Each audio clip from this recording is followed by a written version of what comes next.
හැමදිනාටම තෙරුවන් සරණයි. අද 2021 අවුරුද්දේ ජූලි මාසේ 17 වෙනිදා අපි මේ රැස් වෙලා ඉන්නේ ප ဋ ාණ ධම්ම සභාව මගින් පවත්වන අභිධම්මාචාර්ය උපාධි පාඨමාලාවේ 2021 දින වර්ෂයේ දෙවෙනි වසර සඳහා වන දේශනමාලාවේ අදට નિયમિત පාඩම කරගෙන යන්නට අපි පළමුවෙන් තිරුවන් නමස්කාර කරලා ඉඳිමු. සාදු සාදු සාදු. නමෝ තස්ස භගවතු අරහතෝ සම්මා සම්බුද්දස්ස. නමෝ තස්ස භගවතු අරහතෝ සම්මා සම්බුද්දස්ස. නමෝ තස්ස භගවතු අරහතෝ සම්මා සම්බුද්දස්ස. විචිත්ත මති ගම්භීර මනන්ත ණය මණ්ඩිතං ප ဋ ාණං සම්මසන්තස්ස විමලා මිත බුද්ධියා යස්ස දේහානික්ඛමින්සු සුභා චබ්බන්න රන්සියෝ නීලපීතා රත්ත සීතා මංජිට්ඨා ච පභස්සරා තං ලෝකනාතං සුගතං ධම්මං ච ජිනසේවිතං සංඝං නිරංඝනං සෙට්ඨං නමාමි සිරසාදරං. සාදු සාදු සාදු. හොඳයි, හැමදෙනාටම තෙරුවන් සරණයි. අද දවසේත් අපි පාඩම ආරම්භ කරමු. අපි කතා කරමින් ආවේ ධම්මසංගණි ප්‍රකරණයේ තුල තියෙන රූප කාණ්ඩය යටතේ එන රූප විග්‍රහය. එහිදී අපි ඒක විදේන රූප කාණ්ඩය අවසන් කරලා අද අපි කතා කරමින් හිටියේ ද්විදේන රූප සංග්‍රහය. ද්විදේන රූප සංග්‍රහයේ අපිට හමු වුණා පද 100 යුගල 104ක්. එහිදී ඒක බෙදලා තිබුණ ප්‍රධාන කාණ්ඩ 7කට. ඒකේ අපි පළවෙනි කාණ්ඩය පකින්නක දුක් ප්‍රකීර්ණක කාණ්ඩය කියලා, දෙවෙනි එක වස්තු දුක, ආරම්මන දුක, ආයතන දුක මේ ආදී වශයෙන් එතන ප්‍රධාන කාණ්ඩ 7ක් යටතේ පද ගොනු කරලා මුළු දුකයෝ 104ක් කියලා දක්වලා තිබුණා. මේකෙන් අපි පළවෙනි එකෙන් ප්‍රකීර්ණක කාණ්ඩයෙන් ආරම්භ කරලා ඒ දුක 14 විස්තර කරමින් තමයි අපි හිටියේ. එහිදී අපි ගිය සතියේ කතා කළා ප්‍රකීර්ණක දුක 14 තියෙන පළවෙනි දුක දෙක. අත්ති රූපං උපාදා අත්ති නොඋපාදා කියන කාණ්ඩය අපි කතා කළා. මොනවද උපාදා රූප, මොනවද උපාදා නොවන රූප කියලා. උපාදා රූප කියලා කිව්වහම අපිට හම්බුණා රූප මහා භූත ටික ඇරලා ඉතුරු රූප ටික හම්බුණා උපාදා කියලා. නොඋපාදා කියන තැනදී මහා භූත රූප 4 විස්තර වුණා. පොට්ටබ්බ රූපයත් ආපෝ ධාතුවත් හැටියට කියලා. ඒ කතාව අපි මුළු රූප ධර්ම 27 ගැනම අපි සාකච්ඡා කළා එකින් එක. එහි විශේෂත්වය තමයි ධම්මසංගණිය තුලදී අපිට මෙතෙක් ඒ රූප ධර්මයේ ස්වභාවය ගැන විස්තර වෙලා තිබුණේ නැහැනේ. ඒක විස්තර වෙච්ච තැන තමයි මේ උපාදා නොඋපාදා කාණ්ඩය.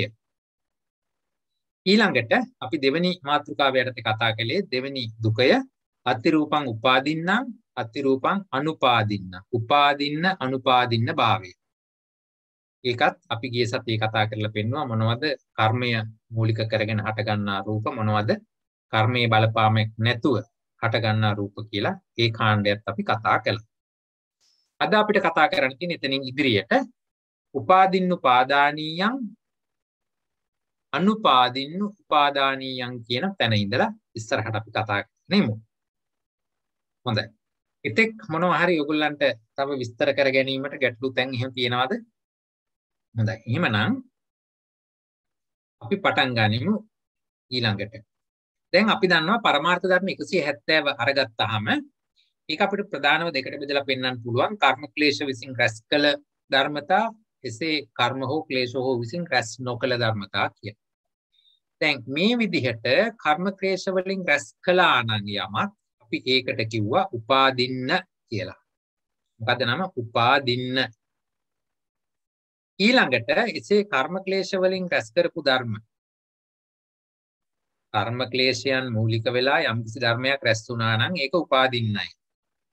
හරිද? ඒක බෙදීමක්. එතකොට එසේ රැස් නොවුණු ධර්ම කර්ම ක්ලේශ විසින් රැස් නොකළ කියලා අපි කතා කරලා අරගත්තා.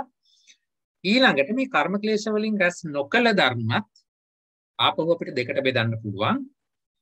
තව පදනමක් යටතේ. ඒ තමයි මෙහෙම රැස් වෙලා තියෙන මේ ධර්මතා වලින් මෙතන දැන් ධර්මතා 170ක් නේ අපි මේ බෙදාගෙන ආවේ.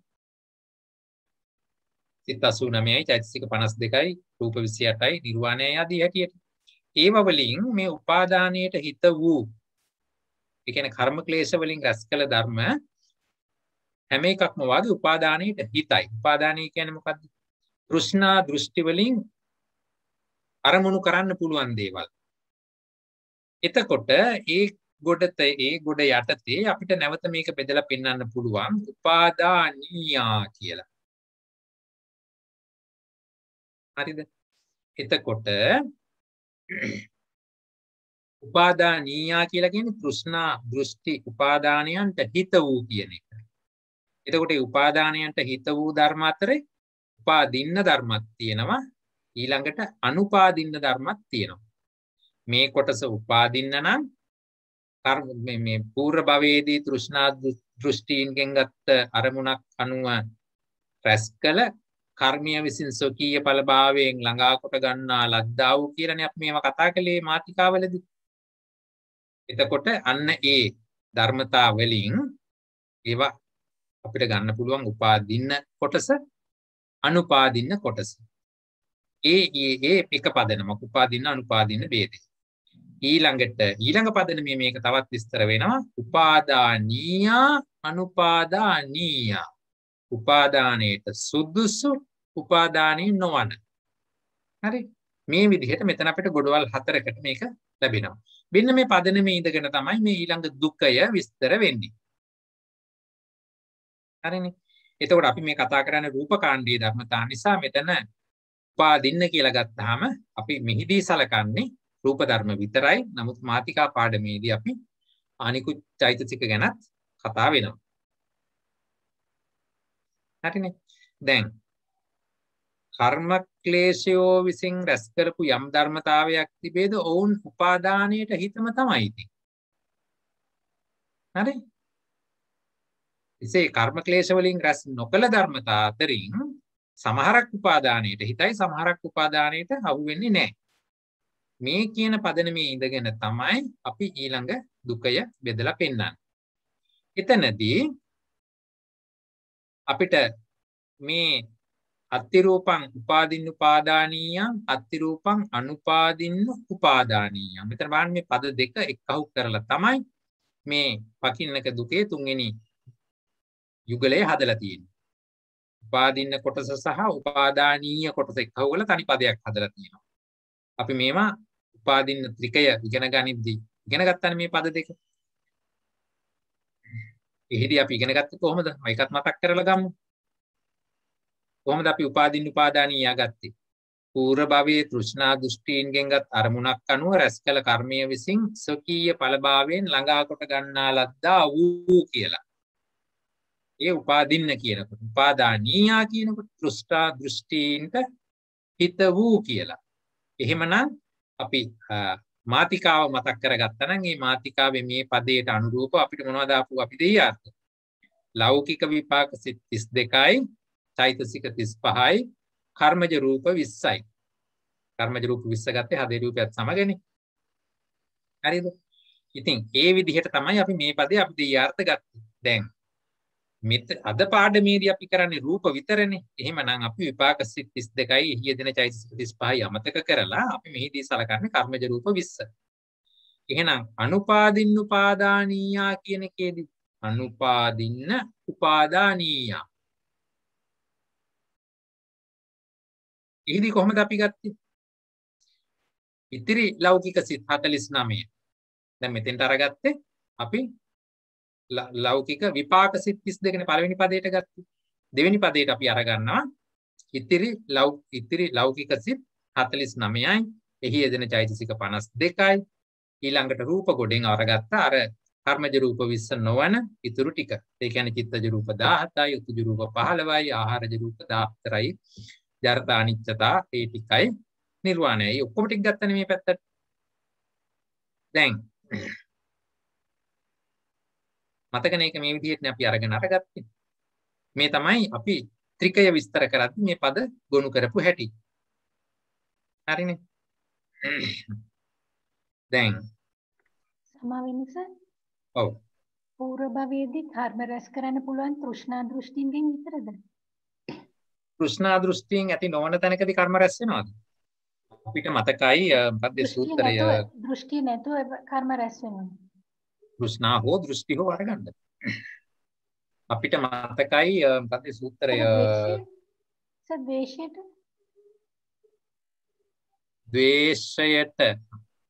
ද්වේෂයක් ඇති වුණේ ඇයි? මූලිකව තෘෂ්ණාව තිබුණ නැති තැනකදී ද්වේෂයක් ඇති වෙනවද? ඊට අමතරව මම මේක මතක් කළේ අර කුක්කුරෝති සූත්‍රයේ කෙලින්ම කර්මය ආකාර 4කට දේශනා කළානේ. ඒකේ 4 වෙනි එක මොකද්ද? හරි අර මොකද්ද මට මතක නැහැ පාඩේ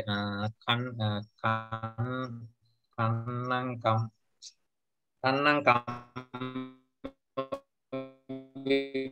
විපාකං සුඛං සුඛ විපාක අසුඛ නඛන්නං අසුඛං අන්තිම මොකක්ද එකක් කියලා අරගත්තා මට මතක නැහැ. අනේ ඒ එතනදී 4 වෙනි විදිහට ගත්තොත් විතරයි කර්ම රැස් නොවන්නේ. එසේ නොවේ නම් පළවෙනි තුනෙන්ම කර්ම රැස් වෙනවා. හරි? දැන් අපි අකුසල සිත් 14 අරගෙන අකුසල සිත් 12 අරගෙන ඒකෙදී ලෝභ මූල සිත් 8 නම් තෘෂ්ණාව දෘෂ්ටිය තියෙන වගේ පේනවා. නමුත් ද්වේෂයේදී හරි අපි මේකට අකමැති කියන්නේ අපි තව එකකට කැමති වෙලා හිනන්නේ. අන්තර හිතලා බැලුවොත් ඔය කැමති පැත්තකින් මේකට ඇනලයිස් කරලා බලන්න. කොහොම ගත්තත් අවසාන වශයෙන් අපිට තෘෂ්ණා දෘෂ්ටි තමයි ඇවිල්ලා තියෙන්නේ. දැන් අපි මොහේ එතකොට මොහේ කියන එක ඩිෆෝල්ට් නේ. ඒ සිද්ධා. ඒතකොට තෘෂ්ණා දෘෂ්ටි තියෙනවද එතන? ලෝභයයි ditthiyයි නේද? ඉතින් ලෝභයයි ditthiyයි කියන ඒවා ඇති වෙනවද මොහේ නැත්තම්? මොහේ ඩිෆෝල්ට්. එයා මූලික පදනමනේ. මේ පදනම තියෙන නිසානේ මේ අනිත් ඔක්කොම වෙන්නේ. හොඳයි. හරිනේ. එයාගේ බේස් එක නැත්තම් මේ අනිත් එකක්වත් වෙන්නේ නැහැ නේ. ඒ කියන්නේ අන්තිමට අවිද්‍යාව ප්‍රහාණයදී ඔක්කොම ටික අයින් වෙන්නේ, ගැලවෙන්නේ. හරි? හරි. එතකොට මේ මම දැන් මතක් කළේ අපි ඉගෙන ගත්ත ත්‍රික පාඩම. හරිද? එතකොට දැන් මේක අපි කොහොමද රූපවලට මේ දැන් අපි මේ වෙලාවේ කරන පාඩමට සම්බන්ධ කරගන්නේ? එතනදී කතමංකං රූපං උපාදින්නුපාදානීය. උපාදින්නත් වෙලා උපාදානීයත් වෙන ධර්මතා මොනවද? ඒ 658 දී ඒක විස්තර කරලා දෙනවා. චක්කායතන. පේයාලං කායායතන. දැන් මේ වගේ ධර්මද දැන් අපි චක්කායතනෙ කියලා ගත්තාම එතන තෘෂ්ණා දෘෂ්ටි යෙදෙනවද? දැන් උදාහරණයක් ගත්තොත් ඔයගොල්ලන්ට ඔප්ෂන් එකක් ආවා නම් හදිසි ඇක්සිඩන්ට් එකක් වෙලා හරි මොකක් හරි වෙච්ච වෙලාවක ඔයගොල්ලන්ට ඔප්ෂන් එකක් ආවොත් එක්ක ඔබේ ඇහැ අයින් කරනවා එහෙම නැත්නම් ඇඟිල්ලේ පුරුකක් අයින් කරනවා කියලා ඔබ මොකටද වැඩියෙන් කැමති වෙන්නේ? ඔබට අග්ගාලි කියන්නේ නෑ ඇහැ මට ඕනේ ඇඟිල්ල පුරුක එහෙනම් කමන්නේ ඒක ගියාවෙකෝ කියලා ඒ විදිහට යනවානේ. ඒ කියන්නේ මේ තෘෂ්ණාව කියන කාරණාව මේ තමාගේ තියෙන මේ ආයතන කෙරෙහි දැඩිව බලපාලා තියෙනවා. ඒකම අපි උපාදානත් කරගෙන ඉන්නවානේ. දැඩිව යෙදිලා තිනා ඒවා ටික අපි කලින්ම අරගත්තා. ඒ 658 අරගෙන බැලුවා නම් දැන් අපි මීට කලින් පාඩමේ මේ කලින් දුකේදිත් ඉගෙන ගත්තේ මේක උපාදින්න අනුපාදින්න දෙකනේ. දැන් එතන අපි ගත්තේ ඒතකොට මේ පද දෙකෙන් භාගයයි. දැන් ඒකට උපාදින්න එකට උපාදානීය කොටසත් එක්කහු කරලා තමයි මේ දුකේ හදලා තියෙන්නේ. හරි? එතකොට අපි කලින් එකේදී කතා කරපු උපාදාන කියන්නේ උපාදින්න ධර්ම ටිකට අරගෙන ඒවා අතරින් උපාදානීය වෙන ටික දැන් වෙනම තෝරලා අරගමු. චක්කායතනම් පේයාලං කායායතන ඉත්තේන්ද්‍රියං පුරිසේන්ද්‍රියං ජීවිතේන්ද්‍රියං යං වා පනඤ්ඤම්පි අත්ති රූපං කම්මස්ස කතත්තා රූපායතනන්න. දැන් බලන්න මෙතනදී හොඳට කියවන්නේ මේ ඡේදය. පෙරලා ගන්න 658 ඡේදය පිටු අංක 306. ඒක හොඳට කියවපුවාම චක්කායතනම් පේයාලං කායායතන ඉත්තේන්ද්‍රියං පුරිසේන්ද්‍රියං ජීවිතේන්ද්‍රියං. අන්න බලන්න ඒ ටික වෙනකන් කෙලින්ම ඍජුව කිව්වා. ඊට පස්සේ පොඩි ඒවා පණකයක් දාලා කියනවා යංවා පනඤ්ඤම්පි අත්තිරූපං කම්මස්ස කතත්තා. තවත් යම් ආකාරයකින් තියෙන කර්මජව ඇති වෙන රූපායතන, ගන්ධායතන, රසායතන, පොට්ටබ්බායතන මේ ආදී වශයෙන් අරගෙන පෙන්නනවා. තවත් කොටසක්. හරිද? ඕක 659ක් කියවන්නේ ඊළඟට ඊළඟ පදේ කොහොමද දෙන්නේ කියලා. අනුපාදින්නු උපාදානීය. දැන් අපි අනුපාදින්නම් කියන එක කලින් එකෙත් ඉගෙන ගත්තානේ. දැන් ඒකටම උපාදානීය කොටස එකව කරලා මෙතනදී අපි පද ගලපන්න හදන්නේ. එතනදී අපි කියනවා සද්දායතනේ ඉඳලා පටන් අරගෙන මොකද සද්දායතනය කියන එක කර්මජ රූපයක් නෙමෙයි. එහෙමනම් ඒක අපි වෙනම මෙතෙන්ට අරගත්තා. දැන් මෙතන චක්කායතනම් පෙය්‍යාලං කායායතනම් කියලා අරගෙන එතනදී සද්දායතනේ ආවේ නෑනේ. ඊට පස්සේ යටින් අරගත්ත එකෙත් කම්මස්ස කතත්තා රූපායතනං ගන්ධායතනං රසායතනං මෙතන අපි සද්දායතනේ ගත්තේ නෑ. අපි ඒක අරගන්නේ අනුපාදින්න කොටට. සද්දායතනං කාය විඤ්ඤාති වචේ විඤ්ඤාති රූපස්ස ලහුතා මුදුතා රූපස්ස කම්මඤ්ඤතා ඒ විදිහට මේක අරගෙන ඊළඟට එතනත් ඒවා පණකයක් ගහලා කියනවා මීට අමතරව තවත් යෙදෙන ධර්මතා තියෙනවා නම් කියලා. මේ ඡේද දෙකම ගත්තාම අපිට පැහැදිලිව පේනවා මේකේ හැම ඡේදකම වාක්‍ය ඛණ්ඩ දෙකකින් දීලා තියෙන්නේ. 658ත් එහෙමයි 659ත් එහෙමයි. ඍජුව කියපු කොටසක් තියෙනවා, ඒවා පණක හැටියට කියපු කොටසක් තියෙනවා. දෙවෙනි එකේ ඍජුව කියපු කොටසක් තියෙනවා, ඒවා පණක හැටියට කියපු කොටසක් තියෙනවා. හරිද? ඒක හරියට තේරුම් ගත්තද? මේකේ විශේෂය අපිට ඉස්සරහට තව ඉස්සරහට යනකොට තේරෙනවා. නෑ මම ඒක එතනදීම කියන්න. හරි දැන් මේ විදිහට මේක අරගත්තාම මෙහිදී මොනවද විශේෂතා මෙහි අපිට හඳුනා ගන්න පුළුවන්. වෙන මෙතනදී නම් සද්දායතනය අර ඍජුව කියන කොටසටත් දෙවෙනුව ඒවා පණක හැටියට කියන කොටසටත් වෙන වෙනම අරන් තියෙනවා. හැබැයි අපි මීට කලින් ඉගෙන ගත්ත ඡේදයේදී ඒ කියන්නේ කලින් දුකය ඉගෙන ගනිද්දී ඡේදාංක 657 දී අනුපාදින්නම් කියලා ඉගෙනගත් ගොඩේදී මේක මේ දෙවෙනි සද්දායතනයේ ඇවිල්ලා තිබුණේ නැහැ. ඔයගොල්ලෝ 657ත් එක්ක මේක ගැලපුවා නම් 657යි 659යි සමානයි. හැබැයි 659 දී මෙන්න මේ සද්දායතනය කියන එක වැඩිපුර එක්කව කරගෙන තියෙනවා. ඒ සඳහා විශේෂ හේතුවක් ඉදිරිපත් කරන්න නම් මට තේරෙන්නේ නැහැ. නමුත් මං හිතන් ඒක මට හිතෙන දේ කියලා හරියන්නේ නැහනේ. ඒක පොඩ්ඩක් විමසලා බලන්න. මේක චට්ට සංගායනාවේදී අරගෙනත් නැහැ. නමුත් අපේ පෙළ පොතේ මේක අපි අරගෙන තියෙනවා. සිංහල පැත්තටත් ඒක මේ විදිහටම දාලා තියෙනවා. ඒක එක විශේෂයක්. එහෙම නැත්නම් අනිත් ආකාරයට කොහොමත් පද ගැලීමේ 659 657ට සමානයි. ඊළඟට 657 දී අපි එදා කතා කළානේ. ඒකේ අර යංවා පනංචි අත්තිරූපන්න කම්මස්ස කතත්තා රූපායතන සද්දායතන ගන්ධායතන රසායතන පොට්ටබ්බතන ආකාස ආපෝ උපචයෝ සම්තති. දැන් එතනදී අපි ජරතා අනිච්චතා කියන එක අනුපාදින් උපාදානී යටතේ ඒවා පණක හැටියට ගත්ත එකේදී අපි ගත්තේ නැහැ. හැබැයි උදේකේදී අපි රූපස්ස ලහුතා රූපස්ස මුදිතා රූපස්ස කම්මඤ්ඤතා රූපස්ස ජරතා රූපස්ස අනිච්චතා කියලා ඍජුව ගත්ත කොටසට අරගත්තා. ඇයි එහෙම වුනේ කියලා ගත්තොත් අපිට 657 දී දීපු උත්තරේම තමයි දෙන්න වෙන්නේ. එතනදී කර්මජ නොවන කියන අනිත් ටික මේ දෙවෙනි කොටසට දාපු නිසා අපි ඒක එහෙම ගත්තා කියලා විස්තර කරන්න පුළුවන්.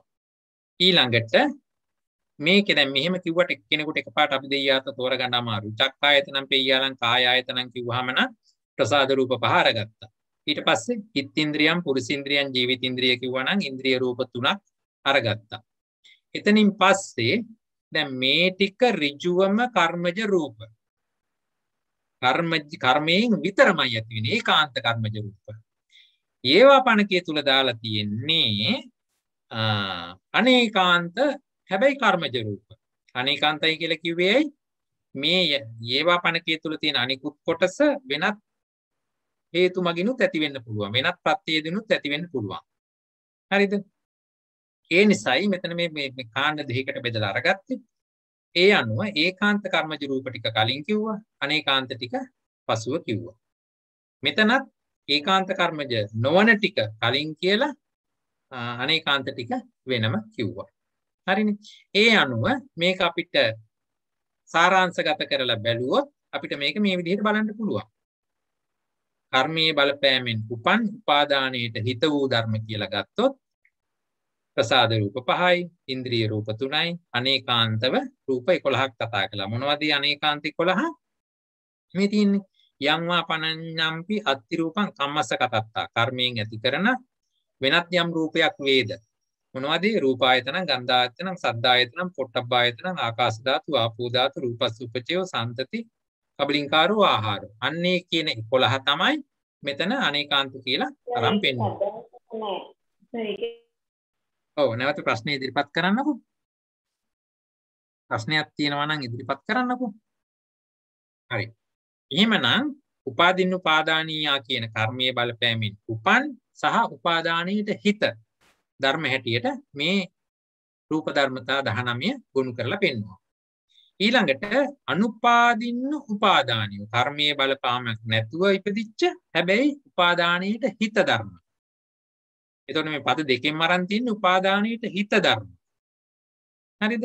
එතකොට එතනදී අරගත්ත ශබ්ද රූපයයි, විඤ්ඤාති රූප 2යි, විකාර රූප 3යි, ජරතා අනිච්චතා කියන රූප 2යි, අනේකාන්ත 11යි. මේ අනේකාන්ත 11 අර අනේකාන්ත 11ම තමයි. හරි? කර්මයනුත් ඒව ඇති වෙනවා, කර්ම නැතුව වෙන ප්‍රත්‍යවලිනුත් ඇති වෙනවා. රූපායතනේ, ගන්ධායතනේ, රසායතනේ, පොට්ටබ්බ කියලා කිව්වේ පඨවි තේජෝ වායෝ. ඊට පස්සේ ආකාශ, ආපෝ, උපචේ, සම්තති, ආහාර. මේ කියන 11 අනේකාන්තවත් ඇති වෙනවා, ඒකාන්ත කර්මජවත් ඇති වෙනවා. ඒ අනුව අපිට මේ පදේ අපි දෙයාර්ථ මේ හිඳිද්දී උපාදින්න උපාදානියා කියන පළවෙනි පදේටත් රූප 19 ගත්ත හැකි. අනුපාදින්න උපාදානියා කියන දෙවෙනි පදේටත් රූප 19ක් වෙනමම එක්කහුව වෙනවා. හරිනේ. පළවෙනි එකේදී කර්මයේ බලපෑමින් සහ උපාදානයේට හිත. දෙවෙනි එකේදී කර්මයේ බලපෑමක් නැති ධර්මතා හැබැයි උපාදානයේට ඒකත් හිත වෙන්න ඕන. හරිනේ. මේ විදිහට තමයි මේකේ අතිරූපං උපාදින්න උපාදානීය. අනුපාදින්න උපාදානීය. මේ විදිහට තමයි මෙතන අපි අරෙක්වේ මේවා අපි රූප කාණ්ඩයේදී මේවා කතා කරන නිසා රූප ධර්මතා විතරයි සලකලා තියෙන්නේ. ඒ අනුව ත්‍රිකයත් එක්ක ගලපලා මුළු ධර්මතා ටික වොන්නම් කැමති කෙනෙකුට ගලප ගන්න පුළුවන්. හරි රූප ධර්මතා ටික විතරයි අපි මෙතනදී ඉදිරිපත් කරන්නේ. මේ විදිහට තමයි උපාදින්න උපාදානීය පදේ අපිට අභිධේයාර්ථ ගලවලා පෙන්වන්න පුළුවන් වෙන්නේ. විශේෂයෙන් ඔතන තව අපි ඉදිරියට ඉගෙන ගනිද්දී අපිට ප්‍රශ්නයක් වෙනවා මේ ජරතා අනිච්චතා රූප දෙක. ඒක කර්මයෙන් ඒක සාමාන්‍යයෙන් සලකනවා ජරතා අනිච්චතා කියන දෙක කිසිම ප්‍රත්‍යයකින් උපදින ඒවා නෙමෙයි කියලා. මොකද ඒවා රූපයාගේ තියෙනම ස්වභාවයක් ධර්මතාවයක්. යම් කිසි ඉපදිච්ච රූපයක් තියෙනවා නම් හේතු ප්‍රත්‍යයෙන් ඉපදිච්ච රූපයක් තියෙනවා නම් ඒක ජරාවට ලක් වෙන එක ධර්මතාවයක්. එහි අනිච්ච බව නැති වෙන බව ධර්මතාවයක්. හරි? ඒක ආයේ ඒ ධර්මතාවය කියන එක අහවල් ප්‍රත්‍යයෙන් ඇති වුණා කියලා කියන්න බෑ. ඒක ලෝක ධර්මතාවය. එතකොට මෙතනදී ඒක මෙතෙන්ට ගත්තේ දෙවෙනි පදයට. හේතුව අර කර්මයේ බලපෑමෙන් තොරව ඉදිරිපත් වෙන රූප කියලා ගත්තාම එතන අර්ථ දක්වන්නේ අහවල් ප්‍රත්‍යයෙන් ඉපදුනා කියන එක නෙමෙයි. කර්මයෙන් ඉපදුනේ නැති ධර්ම කියන එක. ඒ නිසායි ඒක එතෙන්ට අරගෙන අපි පෙන්නලා තියෙන්නේ. ඒ දුකේදී එතන තමයි ප්‍රශ්නයක් වුණොත් එන්නේ කෙනෙකුට තර්ක කරනකොට. මොකද අපි සමහර තැන්වලදී වෙනස් අර්ථකථන දෙමින් ඒවට ඉදිරිපත් කරන වෙන ණය ක්‍රමත් තිබිච්ච නිසා. හොඳයි. මේ තමයි තුන්වෙනි දුකේ අභිධේයාර්ථ අහුලන ආකාරය. ඊට පස්සේ අපි හතරවෙනි දුකේට යමුද? හතරවෙනි දුකේ තියෙන සනිදස්සන රූප අනිදස්සන රූප. අත්ති රූපං සනිදස්සනං අත්ති රූපං අනිදස්සන. දැකීමට ලක් වෙන දැකීමට ලක් නොවන. එහෙම නැත්නම් චක්කු විඥාණයෙන් දැකිය හැකි රූප චක්කු විඥාණයෙන් දැකිය නොහැකි රූප. මේක ඉතින් ලේසියි. සනිදස්සනයි. මොනවද චක්කු විඥාණයෙන් දකින්න පුළුවන්? පැහැදිලිවම අපි දන්නවා රූපායතනෙ විතරයි. හරිනේ. එහෙමනම් සනිදස්සනං කිව්වහම රූපායතන. එච්චරයි. අපිට ශබ්ද රූපය ඇහෙන් දකින්න බෑ, ගන්ධ රූපය ඇහෙන් දකින්න බෑ. ආදී වශයෙන් වෙන කිසිම රූපයක් අපිට ඇහෙන් දකින්න බෑ. අපි කොයි රූපේ කියලා හිතාගෙන බැලුවත් අපි ඇහෙන් නම් දැකලා තියෙන්නේ ඇහැට ගුණ වෙලා තියෙන වර්ණ රූපේ වමනයි. හරිනේ. ඒ පදනමේදී අතමං තං රූපං සනිදස්සන. සනිදස්සන වූ රූපය මොකද්ද කියලා අහපුවාම තනි කරම එකම එකයි තියෙන රූපායතන. වර්ණ රූපය විතරයි. එහෙමනම් එතන අභිධේයාර්ථ තියෙන එකම එක ධර්මතාවයයි වර්ණ රූපය විතරයි. එසේනම් අනිදස්සන කියනකොට අනිත් සියලුම රූප ටික මෙතෙන්ට එනවා. අපි රූප ගැන විතරනේ මෙතනදී කතා කරන්නේ. එහෙමනම් වර්ණ රූපේ හැර ඉතුරු රූප 26 අනිදස්සනයි. ඡේද 661 දී විස්තර කරන්නේ කොහොමද? චක්කායතනං පෙය්‍යාලං කබලින්කාරෝ ආහාරෝ. ඉදං තං රූපං අනිදස්සන. හරිනේ. අපිට මම දීපු අර රූප 28 සඳහන් පොලේ ඒක පටන් ගත්තේ චක්කු ප්‍රසාද රූපයෙන්. එහෙම නැත්නම් චක්කායතනේ ඉවර වෙන්නේ කබලින්කාරෝ ආහාරෝ. එහෙමනම් මේ මුළු ඔක්කොම පෙන්නලා එතකොට දැන් මෙන්න මේ වගේ තැන්වල ණය ක්‍රම හරියට ගලපන්න ඕනේ. දැන් මෙතන කෙනෙක් තර්ක කරන්න පුළුවන් චක්කායතනම් පෙය්‍යාලං කබලින්කාරෝ ආහාරෝ කිව්වහම එතන රූප 27ම නැද්ද? මේ පෙය්‍යාලම තුල අනිත් ඔක්කොම අඩංගු නැද්ද? චක්කායතනේ ඉඳලා කබලින්කාරෝ ආහාරෝ වෙනකන් ඔක්කොම ටික ගත්තා නොවේද කියලා. ඔක්කොම ටික ගත්තා තමයි. හැබැයි ඉතින් මෙතන අපි පද දෙකක් මේ එක ළඟ ගලපන්න තැනනේ. එහෙම වෙලාවකදී පළවෙනි පදයට ගත්ත එක ඉතින් අයින් කරගන්න එපාය. හරිනේ. මේවා යුගල පද හැටියට තියෙන ඒවානේ. පළවෙනි පදයට ගත්ත එකයි දෙවෙනි පදයට මෙන්න පළවෙනි පදේ වෙන්න පළවෙනි පදයට නැති දේවල්. එහෙමනේ අපි ගන්නෙ. එතකොට එහෙනම් පළවෙනි පදයට රූපායතනේ ගත්ත නිසා දෙවෙනි පදයට රූපායතනේ නැතුව ඉතුරු ටික ගන්න අපි දක්ෂ වෙන්නට ඕනේ. මේ වාක්‍ය ලියන එක කොහොමදත් ලියලා තියෙන්නේ චක්කායතනම් පෙය්‍යාලං කබලින්කාරෝ ආහාර මුළු එක ගොනු කරලා තියෙනවා. ඒකෙන් අදහස් වෙන්නේ නැහැ දෙවෙනි පදයට 27ම එනවා කියලා. එතනින් 26යි පළවෙනි එකට වර්ණ රූපයේ යවුණු නිසා. මේ වගේ තව ඉස්සරහට බොහෝ තැන් හම්බ වෙයි. එහෙම වෙලාවකදී Taman හරියට ගලපන්න පළවෙනි පදයට ගිය එක හැර ඉතුරු ටික තමයි ගලපන්නට ඕනේ. හරිනේ. මේ තමයි සනිදස්සන රූප. උත්තරේ එන්නේ පළවෙනි පදයට උත්තරේ 1යි, දෙවෙනි පදයට උත්තරේ 26යි. මොනවද එක මොනවද 26යි කියන එක ඒ අර්ථ දැක්වීම අනුව අපි තෝරා ගන්නට ඕනේ. මේ කතා කළේ ප්‍රකීර්ණක දුක්ඛ 4 වෙනි එක සනිදස්සන අතිරූපං සනිදස්සනං අතිරූපං අනිදස්සනං කියන එක. මේ වගේම තමයි ඊළඟ දුකයත්. දැන් ඉතුරු ටිකෙන් ටික ලේසියි අපිට. අපටික ඔව් කියන්න. කලින් අනේකාන්ත රූප chart එක පොඩ්ඩක් ආයෙ පෙන්නන්න පුළුවන්. කලින් ආන්නේ රූපාන් කරලා. හරි. එහෙමනම් අනිදස්සන කියන එකේ ගැටලුවක් නැහැ. ඒක ලේසි. ඒ වගේම තමයි සප්පටික රූප අප්පටික රූප කියන්නේ. මෙතන මේ පටික සප්පටික කියන්නේ අර මේ ද්වේෂය එහෙම නෙමෙයි. අපි මේ කතා කරන්නේ රූප ධර්ම ගැන. රූප ධර්ම ගැනදී සප්පටික කියලා කිව්වහම පටික එතන පටික කියලා කියන්නේ ගැටෙනවා කියන එක, හැප්පෙනවා කියන එක.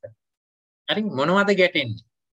රූප සමග ගැටීම. දැන් චක්කායතනෙ ගත්තා නම් චක්කු ප්‍රසාදය කියන්නේ සතර මහා භූතයන් අසුරු කරගත් උපාදා රූපයක්. එතකොට ඒකට ගෝචර වෙන වර්ණ රූපය කියන්නේ මොකද්ද? ඒත් සතර මහා භූතයන් ඇසුරින්ම තියෙන උපාදා රූපයක්. වෙන මේ උපාදා රූපේ හමු වෙන තැනදී ගහට හමු වෙනවා කියන්නේ අන්න ඒ වගේ උපාදා රූපේ හමු වීම ගොරෝසු මට්ටමින් තමයි පෙළ දහම තුල විස්තර කරලා තියෙන්නේ. ඒ නිසා ඒවට අපි කිව්වා ගැටීම් සහිත. එහෙම නැත්නම් සප්පටිග කියලා. එහෙමනම් එවැනි ධර්මතා අපිට තියෙනවා චක්කායතනේ, සෝතායතනේ, ගාහනායතනේ, ජීවහායතනේ, කායායතනේ. එතනින් පහයි. ඒ පහට ගෝචර වෙන රූපායතනේ, සද්දායතනේ, ගන්ධායතනේ, රසායතනේ, පොට්ටබ්බායතනේ. චක්කායතනේට නම් මොකද්ද ගැටෙන්නේ? රූපායතනේ. සෝතායතනේට නම් සද්දායතනේ. මේ විදිහට ඇවිල්ලා කායායතනේට නම් පොට්ටබ්බායතනේ. මේ විදිහට එකිනෙකා ගෝචර කරගන්න, ගොදුරු කරගන්න මේ කියන උපාදා රූපය අන්න එවැනි ගැටීමකදී ඒක සප්පටිගයි කියලා අපි හැඳින්වනවා. එහෙමනම් ඔය කියන දැන් ඒතර පොට්ටබ්බය කියලා කිව්වහම මෙතන වචන හැටියට 10යි. නමුත් පොට්ටබ්බය කියලා කියන තැන තියෙනවනේ ධර්මතා තුනක්. පඨවි, තේජෝ, වායෝ. එහෙමනම් ඒ තුනයි කියලා ගත්තාම අපිට සප්පටික රූප ඔක්කොම හම්බ වෙනවා රූප මට්ටමින් 12ක්. ආයතන මට්ටමින් නම් 10යි. පොට්ටබ්බය කියන එක තනි ආයතනයක් හැටියට ගන්න නිසා. අපි මෙතන රූප ධර්මනේ කතා කරන්නේ. රූප ධර්මතා කතා කරනකොට පොට්ටබ්බේ තුල ආයතන තුනක් තියෙන මේ පරමාර්ථ තුනක් තියෙනවා. ඒ තුනයි ඉතුරු 9යි ගත්තාම ඔක්කොම රූප පරමාර්ථ 12ක් සප්පටික රූප යටතේ අඩංගු වෙනවා. අපි ඒවට කියනවා ඕලාරික රූප 12 කියලා. ඊළඟට අප්පටික රූප කිව්වම එහෙනම් ඒ ටික හැර ඉතුරු ටිකනේ. එතනදී මෙතන ලස්සනට අරන් තියෙනවා ඉත්ත්‍ින්ද්‍රියම් පේයාලං කබලින්කාරෝ ආහාරෝ කියලා. මොකද ඉත්ත්‍රින්ද්‍රිය වෙනකන් ටික පළවෙනි එකට අරගත්ත රූප 12. හරි අර මම දීපු රූප ගැන සටහන් ටේබල් එක අරන් ළඟ තියාගත්තා නම් පහසු වේවි. හරිනේ. එතකොට එහෙනම් සප්පටික රූප 12යි. එහෙනම් අප්පටික රූප වෙන්න ඕනේ 15යි. 15 කොහොමද ආවේ? ඉත්ත්‍ින්ද්‍රියන් කියන රූපයේ ඉඳලා කබලින්කාරෝ ආහාරෝ කියන තැනට වෙනකන් කොහොම තියෙනවා 15ක්. ඒ 15 තමයි අරන් තියෙන්නේ. මේ විදිහට තමයි සප්පටික රූප අප්පටික රූප කියලා අරගන්නේ.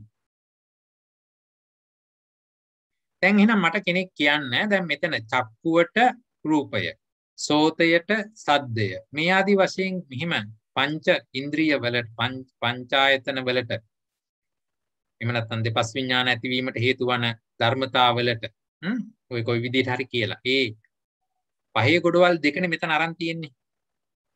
එහෙමනම් ඒන් පරිබාහිරව වෙන ස්පර්ශයක් අපි කොහොමද හඳුන්වන්නේ? මේක සප්පටිගයි. හරි? ඕලාරික රූප ගැටෙන එක සප්පටිගයි. අනිකුත් තැන අපිට මොනවද දෙන්නේ? මොකක්ද ඒකට විශේෂ නමක් තියෙනවද?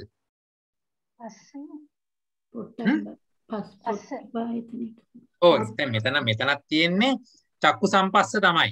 හරිද? චක්කු සම්පස්ස, සෝත සම්පස්ස, ගාන සම්පස්ස, જીවහා සම්පස්ස, කාය සම්පස්ස ඒ ආදි වශයෙන් අපිට ගන්න පුළුවන්. මනෝ සම්පස්සේ කොහොමද හඳුන්වන්නේ?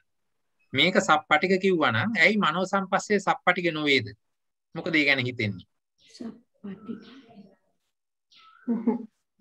ඒක සප්පටික නෑ. දැන් අපි රබර් බෝලයක් අරගෙන බිත්තියට ගහපුවාම ඇතිවන ස්වභාවයයි අපි ටෝච් එකක් පත්තු කරලා බිත්තියට එළිය එල්ල කරනවා. එතකොට ඇතිවන තත්වයයි දෙකක්ද? පැහැදිලිවම දෙකක් නේ. ටෝච් එකේ එළිය බිත්තියට වැදුනයි කියලා බිත්තියට එපා අපේ ඇඟට වැදුනයි කියලා කියන්නේ අපි අපිට අපේ පිටපැත්තට කවුරු හරි ටෝච් එක එළිය එල්ල කරනවා. අපිට තේරෙනවද? නෑ. අපේ පිටට කවුරු හරි බෝලකින් දමලා ගැහුවොත් අපිට තේරෙනවද? තේරෙනවා. අන්න ඒ වගේ තමයි මේ සප්පටික සහ අප්පටික කියන එක අරගන්නට වෙන්නේ අපිට. හරිද? අර රළු ගැටීමක් සහිත සහ රළු ගැටීමක් නැති. හරි? අන්න ඒ විදිහට අපි මේක අරගමු දැන් සුළඟක් හමලා පොල් ගහ පෙරලිලා බිත්තිය හැපුණාම බිත්තිය කැඩෙනවා. කැඩලා පොල් ගහත් එක්කම බිමට වැටෙනවා. නමුත් පොල් ගහ කෙලින් තියෙන වෙලාවේ හිරුගේ පෑයීම නිසා පොල් ගහේ හෙවණැල්ල බිත්තියට වැටෙනකොට බිත්තිය කඩන් වැටෙනවද? ඒත් අර හෙවණැල්ලමයි. හරි එහෙම වෙන්නේ නැහනේ. අන්න එහෙමනම් අර ගොරෝසු ගැටීම සහ සුකුම වූ ගැටීම වෙන් වශයෙන් තේරුම් අරගන්නට ඕනේ. මනෝ සම්පස්සේ හැම විටම අර මේ ගොරෝසු ස්වභාවයෙන් නෙමෙයි සලකන්නේ වෙනම අරගන්නට ඕනේ. ඒවා අපේ මහා නිදාන සූත්‍රයේ වගේ තැන්වලදී බොහොම ලස්සනට විස්තර වෙනවා. අපිට ඒවා කතා කරන්නට වෙනවා විභංගයේ කතා කරනකොට. අපි එතකන් ඉඳ තියලා දැනට සප්පටිග භාවයේ විතරක් හරියට තේරුම් අරගනිමු. හරිනේ. එතකොට රූප ධර්ම අතරින් සප්පටිග වෙන්නේ මේ 12 විතරයි. එහෙනම් ඉතුරු රූප ඔක්කොම ටික අප්පටිගයි. එහෙනම් උත්තර දෙකේ ඉන්නේ මේ පැත්තට 12යි සප්පටිග, අනිත් පැත්තට 15යි. අපි රූප 27ක් ගැනනේ කතා කරන්නේ. ඒ අනුව දෙපැත්තට බෙදිලා යනවා. ආයෙ තව ඉතුරු වෙන්නේ එහෙම නෑ. මොකද අපි කතා කරන්නේ දුක කාණ්ඩේ නිසා. එහෙනම් දෙකට බෙදෙන්නම ඕනේ. සර් අප්පටික කියන්නේ මනෝ සම්පස්සේද? බොහෝ විට අපි අරගන්නේ මනෝ සම්පස්සේ තමයි. මනයි අනිත් ධර්මතා මනසත් එක්ක මනස ස්පර්ශය කිරීම තුළ අපි ඒක අරගන්නේ අර විදිහේ රළු ගැටීමක් හැටියට නෙමෙයි. කොහොමදත් අපිට ස්පර්ශය තියෙන්නේ 6නේ. ඒකෙන් 5ක් සප්පටික වුණා නම් අනිත් පැත්තට තියෙන්නේ මනෝ සම්පස්සේ විතරනේ. අපි ඒවට කියනවා අදිවචන සම්පස්ස කියලා. මොකද්ද කියන්නේ? අදි වචන සම්පස්ස. මේක පටිඝ සම්පස්ස. අර මේ අනිත් තැන තියෙන්නේ අදි වචන සම්පස්ස. හරි? මහානිදාන සූත්‍රයේදී ඔක අපි ලස්සනට විස්තර කරනවා ඉදිරියේදී. එතකොට මේ තියෙන සප්පටිඝ විදිහම තමයි අපිට ඉස්සරහදී හම්බ වෙනවා ඕලාරික රූප කියලා, සන්තිකේ රූප කියලා. ඒ කොයි හැටි වචනෙන් භාවිතා කළත් මෙන්න මේ රූප 15ම තමයි අපි මේ රූප 12ම තමයි අපි එතනදී අරන් තියෙන්නේ. සප්පටිඝයි කිව්වත් කාය චක්කායතනයේ ඉඳලා පොට්ටබ්බායතනයේ වෙනකන් තියෙන රූප ටික. ඕලාරික කිව්වත් ඒ ටිකමයි අපි අරගන්නේ. සන්තිකේ කියලා කිව්වා ඒත් ඒ ටිකමයි. හරි? ඒ විදිහට අපි තේරුම් අරගමු. ඊළඟ රූප කාණ්ඩය. එතකොට 6 වෙනි දුකය ඉන්ද්‍රිය රූප ඉන්ද්‍රිය නොවන රූප. අත්ති රූපං ඉන්ද්‍රියං අත්ති රූපං න ඉන්ද්‍රියං. ඡේදාංක 664 සහ 665. ඉන්ද්‍රිය වූ රූපයක් ඇත ඉන්ද්‍රිය නොවූ රූපයක් ඇත. හරිනේ. එතකොට මොනවද ඉන්ද්‍රිය වෙච්ච රූපය? චක්කු ඉන්ද්‍රියං සෝත ඉන්ද්‍රියං ගාන ඉන්ද්‍රියං ජීව ඉන්ද්‍රියං කාය ඉන්ද්‍රියං ඊට පස්සේ චිත්ත ඉන්ද්‍රියං පුරුෂ ඉන්ද්‍රියං ජීවිත ඉන්ද්‍රියං ඉදං තං රූපං ඉන්ද්‍රියං. ඉන්ද්‍රිය භාවයෙන් ක්‍රියා කරන්නා වූ යම් ධර්මයක් යම් රූප ධර්මයක් තියෙනවා නම් ඒ ටික මෙතනින් අරන් පෙන්නවා ඉන්ද්‍රිය රූප කියලා. චක්කු ඉන්ද්‍රිය මොකේද රූප වෙන්නේ? මොකේද මේ අධිපතිකම දක්වන්නේ? ඉන්ද්‍රිය කියලා කියන්නේ යමකට අධිපතිකම දක්වනවා. දැකීම නම් වූ කෘත්‍යයට අධිපතිකම දක්වන්නේ චක්කු ඉන්ද්‍රිය. ඇසීම නම් කෘත්‍යයට අධිපතිකම දක්වන්නේ සෝත ඉන්ද්‍රිය. මේ විදිහමයි අනිත් ඒවා. එතකොට ඉත්ත්‍ින්ද්‍රිය පුරුෂින්ද්‍රිය ගත්තා නම් භාව රූප ස්වභාවය ඇති කිරීමට මූලිකත්වය අරගන්නේ අධිපතිත්වය ගන්න මේ ඉන්ද්‍රිය ධර්මතා. රූපයේ පැවැත්ම වෙනුවෙන් අධිපතිත්වය දරන්නේ ජීවිත ඉන්ද්‍රිය. මේ විදිහට අධිපතිකම් දක්වන ඉන්ද්‍රිය ටික එක පැත්තකට අරන් පෙන්නවා වෙන්න ඉන්ද්‍රිය රූප. එහෙමනම් අනිත් ඒවා ටික ඉන්ද්‍රිය නොවන රූප. ඒ අනිත් දැන් රූපායතනයේ ඉඳලා කබලින්කාරෝ ආහාරෝ වෙනකන් තියෙන ඉතුරු රූප ටික මේ විදිහට කිසි වෙනත් ධර්මයක් වෙනුවෙන් අධිපතිකම පවත්වන්නේ නැහැ. හරිද?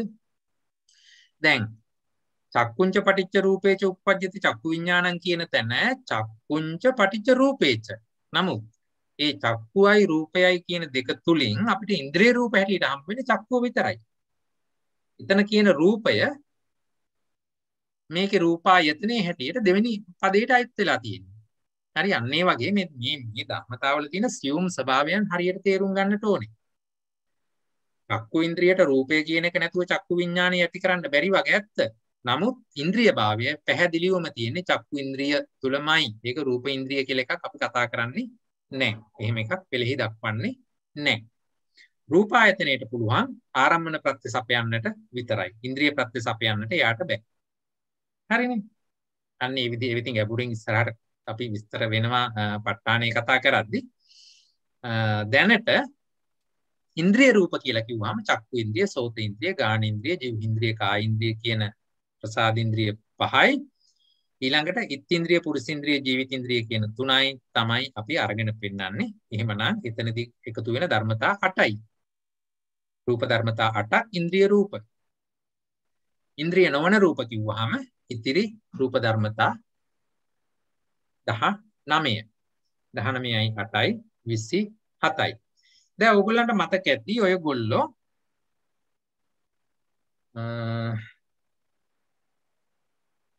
අර මේ ධම්මසංගණී චිත්තුප්පාද කාණ්ඩය කරද්දී පළවෙනි කාමාවචර කුසලසිත ඇනලයිස් කරගෙන යද්දිත් එතනත් අපි කතා කරන්නේ පස්ස පංචකේ ධානාංග පංචකේ ඉන්ද්‍රිය කියලා. එතන ඉන්ද්‍රිය කීයක් තිබුණාද කාට හරි මතකද? 8යි. එතන ඉන්ද්‍රිය 8යි මෙතන ඉන්ද්‍රිය 8යි තියෙන වෙනස මොකක්ද? ඉන්ද්‍රිය පුරුෂේන්ද්‍රිය මෙතන ගාන ඉන්ද්‍රිය මෙතන නාම ධර්ම නැස්ස. අන්න ඒකයි උත්තරේ. එතන අපි කතා කළේ නාම ධර්ම ගැන. මෙතන කතා කරන්නේ රූප ඉන්ද්‍රිය ගැන. හරිද? ඒක තමයි මූලික වෙනස. හරිනේ. මොකද එතන අපි නාම ධර්ම කතා කරද්දී චක්කු ඉන්ද්‍රියක් ගැන කතා කළේ නැහැ.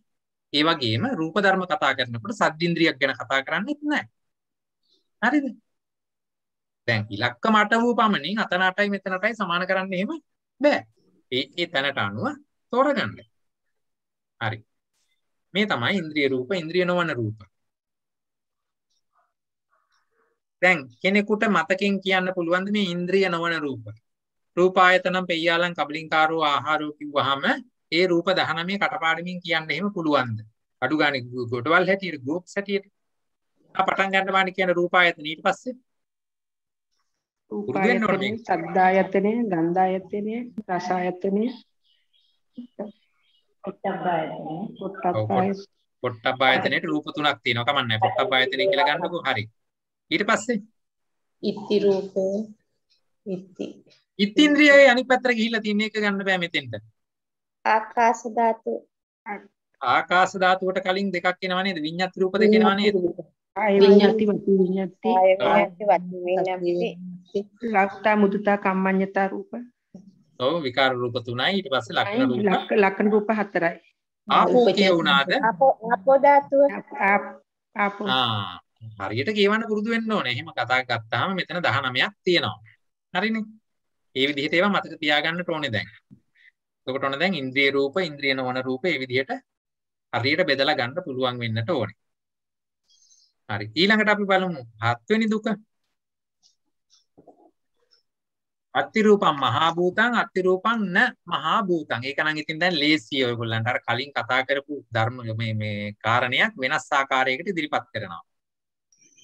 මහා භූතං මේ දුකය අර අපි කලින්ම කතා කරපු උපාදානෝ උපාදාවන්ට සමානයි නේද? අර්ථ වශයෙන් ආකාර දෙකයි. නමුත් ධර්මතා හැටියට එකම නෙමෙයිද මේ කතා කරන්නේ? මහා භූතං කියලා ගත්තේ නෝඋපාදා නෙමෙයිද? නෝඋපාදා. ඒකනේ. ඒකම තමයි මේ වෙන විදිහකට කතා කරන්නේ. එහෙමනම් මහා භූත කියන්නේ මොනවද? පොට්ටබ්බායතනං ආපෝ ධාතු. ඉදං තං රූපං මහා භූත. මෙතන 666 වෙනි 666 වෙනි ඡේදයයි 650 ඡේදයයි එක හා සමානයි. 650 දී අපි කලේ කතමන්තං රූපං නෝඋපාදා. එතනත් කිව්වේ පොට්ටබ්බායතනං ආපෝ ධාතු ඉදං තං රූපං උපාදා කියලා එතනදී කිව්වා. sorry ඉදං තං රූපං නෝඋපාදා කියලා. මෙතනදී කියනවා ඉදං තං රූපං මහා භූතං කියලා. අර්ථ වශයෙන් දෙක වුණාට ධර්මතා අපි එක ගැන කයි කතා කරන්නේ මෙතනදී. එහෙමනම් මහා භූත රූප කිව්වම මෙතන 4යි. හැබැයි ඒක ඉදිරිපත් කරලා තියෙන්නේ පොට්ටබ් ආයතන මට්ටමින්. එතකොට පොට්ටබ්බායතන ආපෝ ධාතු කියලායි 4 ගලපන්නේ. එහෙනම් මහා භූත නොවන රූප කියන්නේ ඊතුරු රූප 23. හරිනේ ඒක. ඒකේ ගැටලුවක් නෑ නේද? ඒක ලේසි. කාටද කියන්න පුළුවන්ද ඇයි මහා භූත කියන්නේ කියලා? මේ නම ඉදිරිපත් කරන්නේ ඇයි? මහත් විදිහට හරි. මහන්ත පාතු භාවතෝ අන්න කියනවා මහා භූත. මහත්සේ 15 හි මහා භූතයි. මොනවද උදාහරණ? මහා සාගර, මහා කඳු, තල් මහා වාගේ ලොකු සතුන් මේ විදිහට මහත් වූ ආකාරයෙන් පහළ වෙන නිසා මේවට කිව්ව මහා භූත රූප කියලා. තව අර්ථකථනයක් දෙන්න බලන්න. මහා භූතයන්ට සමාන හේනුත් මහා භූතයි කියලා කියනවනේ. එතකොට අර මේ සුදාන් ගම් වතුර වගේ. ඔව් අර මොනවාද මායාකාරයා විසින් මණිකක් නොවන දේ මණිකක් වාගේ මවල පෙන්නනවා වගේ. හරි අර කුරුල්ලෙක් නොවන තැන කුරුල්ලෙක් ඇති කරලා පෙන්නනවා වගේ මවල පෙන්නනවානේ. අර ඒ වගේ මේ මහා භූතේනුත් යම් යම් දේවල් මවල පෙන්නන නිසා ඒක ඒ අර්ථේනුත් මහා භූතයි කියලා කිව්වා. ඊළඟට මහා පරිහාර ඇති හේයින් කියලා කිව්වනේ. ඒ කියන්නේ මේ මහා භූත තියෙන තැන අපිට බොහොම කරදරයි. මොකද මේ බොහොම මහත් වූ ප්‍රත්‍යයන් යොදලා යාව පරිහරණය කරන්න වෙනවා. එයි අපේ ශරීරය පරිහරණය කරනකොට බලන්නකෝ තියෙන අමාරු. උදේ නැගිට ගමන් මොනවද කරන්න ඕනේ? හත් දෙයියනේ කන්නඩිය දැක්කොත් එහෙමනම් බය වෙනවා. ඒකින්ද අපි දත් මැදලා මූණ හොදලා ආපහු සුද්ධ පවිත්‍ර කරලා අරගන්න ඕනේ. එහෙම කරපු ගමන් මොකද වෙන්නේ? බඩිකින්න එනවා. එතකොට මොකද වෙන්න ඕනේ? කෑම බීම දෙන්න ඕනේ. එතකොට කවුරු හරි ගෙදරට එනවා කිව්වොත් ලස්සන ඇඳුමක් ඇඳගෙන ඉන්න ඕනේ. මේ ආදී වශයෙන් කොයිතරම්නම් අමාරුද මේක පරිහරණය කරගන්න. එතකොට ඒ අර්ථයෙන්ුත් මේකට මහා භූතයි කියලා කියනවා. ඒ ඔක්කොම ඇති කරන්නේ පදනම වෙන්නේ මේ කියන පොට්ටබ්බායතනං ආපෝ ධාතු. හරිද? ඊළඟට මහා විකාර හේනුත් මහා භූතයි කියලා කිව්වා නේද? දැන් කල්ප විනාශයකදී පොළවේ ඉඳලා බ්‍රහ්ම ලෝකේ දක්වා විනාශ වෙනවා ආදී කරුණු අරගත්තහම ඊළඟට ශරීරයේ ධාතු කෝපයක් එහෙම ඇති වුණාම මහා වේදනාවල් පවතිනහම බොහොම අමාරු වෙන නිසා මේ වාගේ කාරණා නිසා ඊට පදනම් වෙච්ච මේ පොට්ටබ්බායතනං ආපෝ ධාතු කියන සතර මහා භූතයන්ට මහා භූත කියන නම යෙදිලා තියෙනවා. පොඩ්ඩක් පොත්පත් කියවලා කරුණු කාරණා හොයාගන්න විභාගෙට ඕන වෙන තැන්. මම හිතන්නේ මගේ පළවෙනි වසර සටහන් වල නම් මම ඕක දීලා තිබ්බා.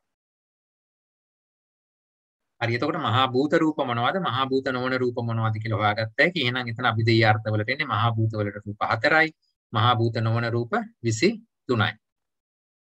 හරිනේ. අපි රූප 27 පදනමේ ඉඳගෙන ඉස්සරහට යන්න. ඊළඟට විඤ්ඤාති රූප. විඤ්ඤාත් මෙතන කතා කරන්නේ 8 වෙනි දුකේදී අත්ති රූපං විඤ්ඤාති අත්ති රූපං න විඤ්ඤාති. විඤ්ඤාති රූපයෝ ඇත විඤ්ඤාති නොවන රූපයෝ ඇත. මොනවාද විඤ්ඤාති රූප? වේදාංක 668. කාය විඤ්ඤාති සහ වචී විඤ්ඤාති. මේ දෙක විඤ්ඤාති රූප කියලා කියනවා. කාය විඤ්ඤාතියේදී වෙන්නේ කය හැසිරවීමට අවශ්‍ය රූප ධර්මතාවයක් ඉදිරිපත් වීම. වචී විඤ්ඤාති කියලා කිව්වොත් වචනේ හැසිරවීමට අදාළ රූප ධර්මයේ ඉදිරිපත් වීම. එතකොට ඒ ධර්මයට අනුව එක්ක කය හැසිරීම සිද්ධ වීම හෝ වචනේ ගැලපීම සිද්ධ වීම වෙන නිසා ඒවට විඤ්ඤාති කියලා කිව්වා. විඤ්ඤාති කියලා කියන්නේ හැඟවීමක් ඇති කරන වගේ අදහසක්. දැන් අපි අත දික් කරලා යම්කිසි සංඥාවක් කරපුවාම ඈත ඉන්න කෙනෙක් එක්ක අපි ළඟට එනවා එහෙම නැත්නම් ඈතට යනවා. ඒ දීපු සංඥාව අනුව අපි එන්න කියන සංඥාව අතින් සඳහන් කළා නම් ඒක හැමෝම දැන් පිළිඅරගත්ත සංඥාවක් වෙලා තියෙනවා. එහෙමනම් ළඟට එනවා. යන්න කියලා සංඥාව කිව්වනම් ඒ ඇඟවීම කළා නම් අනිත් එක්කෙනා ඒක තේරුම් අරන් ඒ අනුව ක්‍රියාත්මක වෙනවා. හරි ඒ වගේ. හරි. හැඟවීමක් දනවන්න පුළුවන් ස්වභාවයක් ඇති කරන රූපවලට කිව්වා විඤ්ඤාති රූප කියලා. එහෙමනම් එහෙම විඤ්ඤාති රූප තියෙන්නේ දෙකයි. මුළු රූප 27 තුලම විඤ්ඤාති රූප තියෙන්නේ දෙකයි. එකක් කාය විඤ්ඤාති අනිත් එක වචී විඤ්ඤාති. හරිනේ. ඊළඟට එහෙමනම් විඤ්ඤාති නොවන රූප න විඤ්ඤාති කියන එකට ඊතුරු රූප 25ම එනවා. මුළු රූප 27න් අපි කතා කරන්නේ. එහෙමනම් විඤ්ඤාති වලට දෙකයි ගියා නම් න විඤ්ඤාති වලට ඊතුරු රූප 25ම එනවා. හරිනේ. දැන් අපිට ඉස්සරහට තව අර්ථ එනවා. දැන් චිත්ත සහ භූ චිත්තානුපරිවර්තී ආගේ රූපත්තේ ඒවටත් එන්නේ මේ අර්ථකතනෙම තමයි. අපි වෙතනදී බලමු. හරිද මේ තමයි විඤ්ඤාති රූප විඤ්ඤාති නොවන රූප. දැන් බලන්න මේ යුගල පද අපි විස්තර කරන් ඉද්දි කිසියම් ධර්මතාවයක් අරගෙන පෙන්නනවා මෙන්න මේ ලක්ෂණය සහිත රූප වෙන්න. ඒ ලක්ෂණේ නැති රූප අනිත් ඔක්කොම ටික වෙන්න කියලා දෙපැත්තට බෙදලානේ මේ පෙන්නගෙන යන්නේ. හරි. ඒකේ අන්තිමට තියෙන වැදගත්කම මම වෙනම පෙන්නන්නම් මේ ධර්මතා එකින් එක කොහොමද මේවා ගලපලා තියෙන්නේ කියලා. දැන් බලන්නකො විඤ්ඤාති රූප. අනේ ඒක මම චිත්ත සහභූ කරනකොටම කරන්නම්කෝ. ඒ විදිහට ඔන්න විඤ්ඤාති රූපයි නවිඤ්ඤාති රූපයි කියලා අපිට කොටවල් දෙකට දාන්න පුළුවන්. ඊළඟ දුකේ අපිට එන්නේ චිත්ත සමුට්ඨානං න චිත්ත සමුට්ඨානං. චිත්ත සමුට්ඨානා කියලා කියන්නේ හිත හේතු කොටගෙන හට ගන්නා වූ සමුට්ඨානයි කියලා කියන්නේ හට ගන්නවා කියන අදහස. දැන් අපි නාම ධර්මයක් හට ගන්නකොට කියන්නේ සම්පයුක්තකානං ධම්මානං. එකට සම්ප්‍රයුක්තව තියෙන රූප ධර්මයක් ගැන කතා කරනකොට කියන්නේ චිත්ත සමුට්ඨානං. සිත හේතු කොටගෙන හට ගන්නා වූ චිත්තජ රූප ටිකක් ගැන හිම කතා කරනකොට. සිත හේතු කොටගෙන හට ගන්නා වූ. හරිද? එතනදී සිත හේතු කොටගෙන හට ගන්නවා. බලන්න එතන කාය විඤ්ඤාති වචේ ඡේද 670 කියවන්න බලන්න. ඊට අංක 308 309 ඕන එක. 670 විදිහ. එතනත් අපිට පේනවා ඍජුව කියපු ධර්මතා තියෙනවා. ඒවා පණ කැටියට කියපු ධර්මතා තියෙනවා. කාය විඤ්ඤාති වචී විඤ්ඤාති කියන එක ඍජුවම චිත්ත සමුට්ඨානයි කියලා කෙලින්ම කිව්වා. ඊළඟට අනේකාන්ත කොටස වෙනම කියනවා යං වා පණඤ්ඤම්පි අත්ති රූපං චිත්තජං. මොනවද? චිත්තජං චිත්ත හේතුකං චිත්ත සමුට්ඨාන. ඒ බලන්න පද තුනකින්ම විස්තර කරලා කිව්වා. චිත්තජං, චිත්ත හේතුකං, චිත්ත සමුට්ඨානං. හරිද? චිත්තජ වූ සිත හේතු කොටගෙන ඇති ගන්න ඇති වූ සිත කරණ කොටගෙන ඇතිවන්නා වූ කියන අර්ථයෙන්. මොනවද? රූපායතනං, සද්ධායතනං, ගන්ධායතනං, රසායතනං, පොට්ටබ්බායතනං, ආකාශ ධාතු, ආපෝ ධාතු, රූපස්ස ලහුතා මුදුතා කම්මඤ්ඤතා, උපචයෝ සන්තති, කබලින්කාරෝ ආහාරෝ. මේ කියන ඔක්කොම ටික චිත්ත සමුට්ඨාන රූප හැටියට දැක්වුවා.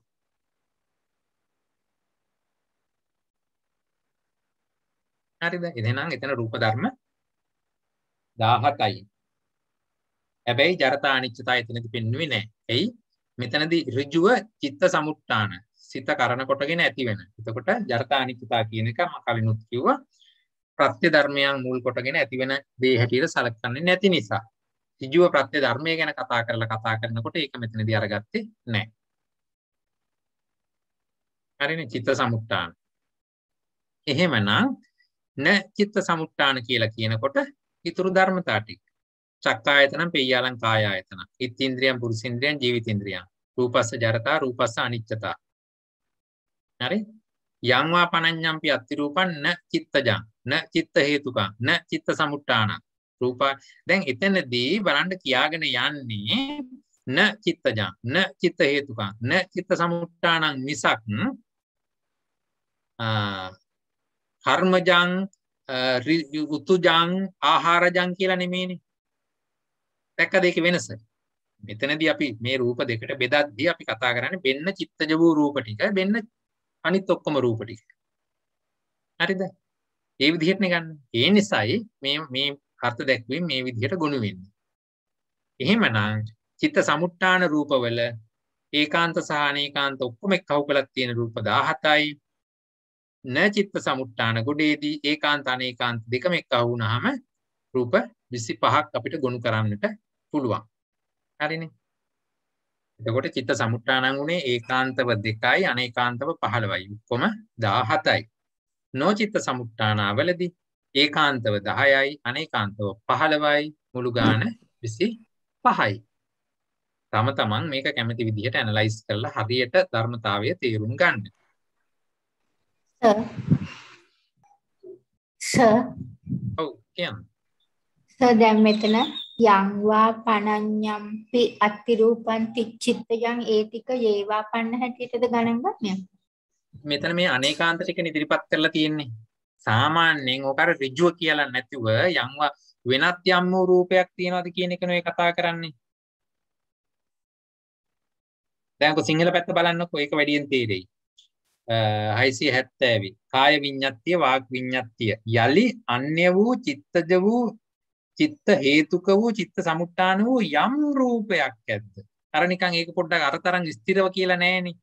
ඇයි එම ධර්මතා ටික ඍජුවම චිත්තජ විතරක් නෙමෙයි අනිකුත් ප්‍රත්‍යවලිනුත් හැදෙන නිසා. ඒකට අපි කියන්නේ අනේකාන්ත ධර්ම කියලානේ. එවැනි දේවල් අර දෙවෙනි කොටාසේ යටතේ තමයි ඉදිරිපත් කරන්නේ. අපි ඒක කලින් පරිච්ඡේදයේදී දැක්කනේ. ඒ අනුව චිත්ත සමුට්ඨාන වූ රූප මොනවද? චිත්ත සමුට්ඨාන නොවන රූප මොනවද කියලා මොන එතනදී විස්තර කළා. ඊළඟට 25යි 17යි 41ක් දෙකක් කියනවානේ. ඇයි මෙතන අනේකාන්ත ගොඩේදී දෙපැත්තටම තියෙනවා තියෙනවානේ. හරි හරි. يعني සමාවෙන්න දැන් අතර චිත්ත සමුට්ඨාන රූපවලදී අර කාය විඤ්ඤාති වචී විඤ්ඤාති දෙක ඒකාන්ත වගේ නේ. එතකොට මෙතන චිත්ත සමුට්ඨාන නොවන රූපවලයි පාට කරලා උඩ ඒක හයිලයිට් කරලා තියෙන ටිකේ අදහස මොකද්ද සර්? ඒකාන්ත කොටස. ඒකාන්ත කොටස. මෙතනත් ඒකාන්ත කොටස නිල් පාටින් දැම්මා. අනේකාන්ත කොටස නිකන් තිබ්බා. මෙතනත් ඒකාන්ත කොටස න චිත්ත සමුට්ඨානා කියලා ඍජුවම ගන්න පුළුවන්. න චිත්ත සමුට්ඨාන මොකද චක්කායතනෙ කියන්නේ කර්මජයි. චක්කායතනං පෙය්‍යාලං කායායතනං ඉත්ත්‍ින්ද්‍රියං පුරුෂින්ද්‍රියං ජීවිතේන්ද්‍රියං ඒ ඔක්කොම ටික කර්මජයි. රූපස්ස ජරතා රූපස්ස අනිච්චතා ජරතා අනිච්චතා දෙක අහවල් ප්‍රත්‍යයෙන් කියලා ගන්න බැරි දේවල්. හරි? එහෙමනම් ඒ ටිකත් න චිත්ත සමුට්ඨානයි. ඒ නිසා ඍජුව ගන්න පුළුවන් ටික වෙනම අරන් පෙන්නවා. අනේකාන්ත ටික වෙනම පෙන්නවා. හරිනේ. හරි ඊට පස්සේ අපි ඊළඟ දුකයට එතනදී ඔන්න කතා වෙනවා චිත්ත සහබූ න චිත්ත සහබූ. සහබූ කියලා කියන්නේ සිතත් එක්කම තියෙන. සිත යම් තාක්ද ඒ තාක් පෙන්눔 කරන හේයි. චිත්ත සහබූ කියලා කියන්නේ සිතත් සමගම ඉන්න. දැන් ඒකට උත්තරේ එන්නේ කාය විඤ්ඤාති වචී විඤ්ඤාති. මේ කියන රූප ධර්මතා දෙක දැන් අපි මෙතනදී කතා කරන්නේ රූප ධර්මතා විතරයි. චෛතසික ගැන කතා කරන්නේ නෑනේ මෙතනදී. එහෙමනම් මොනවද චිත්ත සහබූ වන රූප? කාය විඤ්ඤාති වචී විඤ්ඤාති විතරයි. ඇයි එහෙම කියන්නේ? සිතත් සමගම පෙරලෙනවා. සිත ඇති වෙනකොට ඇති වෙනවා, සිත නැති වෙනකොට නැති වෙනවා. කාය විඤ්ඤාති වචී විඤ්ඤාති දෙකේ ආයුෂ කාලයේ චිත්තක්ෂණ 17ක් එහෙම නෙමෙයි එක චිත්තක්ෂණයයි. හරිනේ. ඒ නිසා මේවට අපි කියනවා චිත්ත සහබූ කියලා. එහෙමනම් න චිත්ත සහබූ වෙනකොට ඊටු ඔක්කොම ටික න චිත්ත සහබූ. හරිද? මෙතන ඒකාන්ත අනේකාන්ත කොටසක් නෑ. ඒ නිසා චිත්ත සහබූ රූප දෙකයි න චිත්ත සහබූ රූප 25 ඔක්කොම රූප 27 අපිට ගලපන්නට පුළුවන්. සිත චිත්තජ රූප උපදවන්නේ උත්පාදක්ෂණයේදී පමණයි. සිත ප්‍රබල වෙන්නේ උත්පාදක්ෂණයේදී. ඒකෙදි විතරයි චිත්තජ රූප උපදවන්නේ. එහෙමනම් ඒ උපදවපු චිත්තජ රූපය කාය විඤ්ඤාතිය වචී විඤ්ඤාතිය සිත නැති වෙනවත් එක්කම නැති වෙන්න ඕන. මේ ධර්මතාවයේ මත චිත්ත සහබූ කියන කොටසට අපිට ගන්න පුළුවන් කාය විඤ්ඤාති වචී විඤ්ඤාති දෙක විතරයි. එහෙමනම් චිත්ත සහබූ එකේදී අනිත් ඔක්කොම ටික අරගත්තා. දැන් මේ වගේ බෙදීම් හරිම වැදගත් වෙනවා අපි තව ඉස්සරහට ඉගෙන ගනිද්දී. හරි අපිට මේ ඒ ධර්මතාවයේ ආවේනික ලක්ෂණය හරියට තෝරා ගනිද්දී. හරි අවුටර් ෆ්‍රේම් එක හරියට අල්ලා ගන්න මේ වාගේ බෙදීම් හරිය වැදගත් වෙනවා. ඒක අපි ඉස්සරහට තව ඉගෙන ගන්නකොට ඔයගොල්ලන්ට තේරෙයි.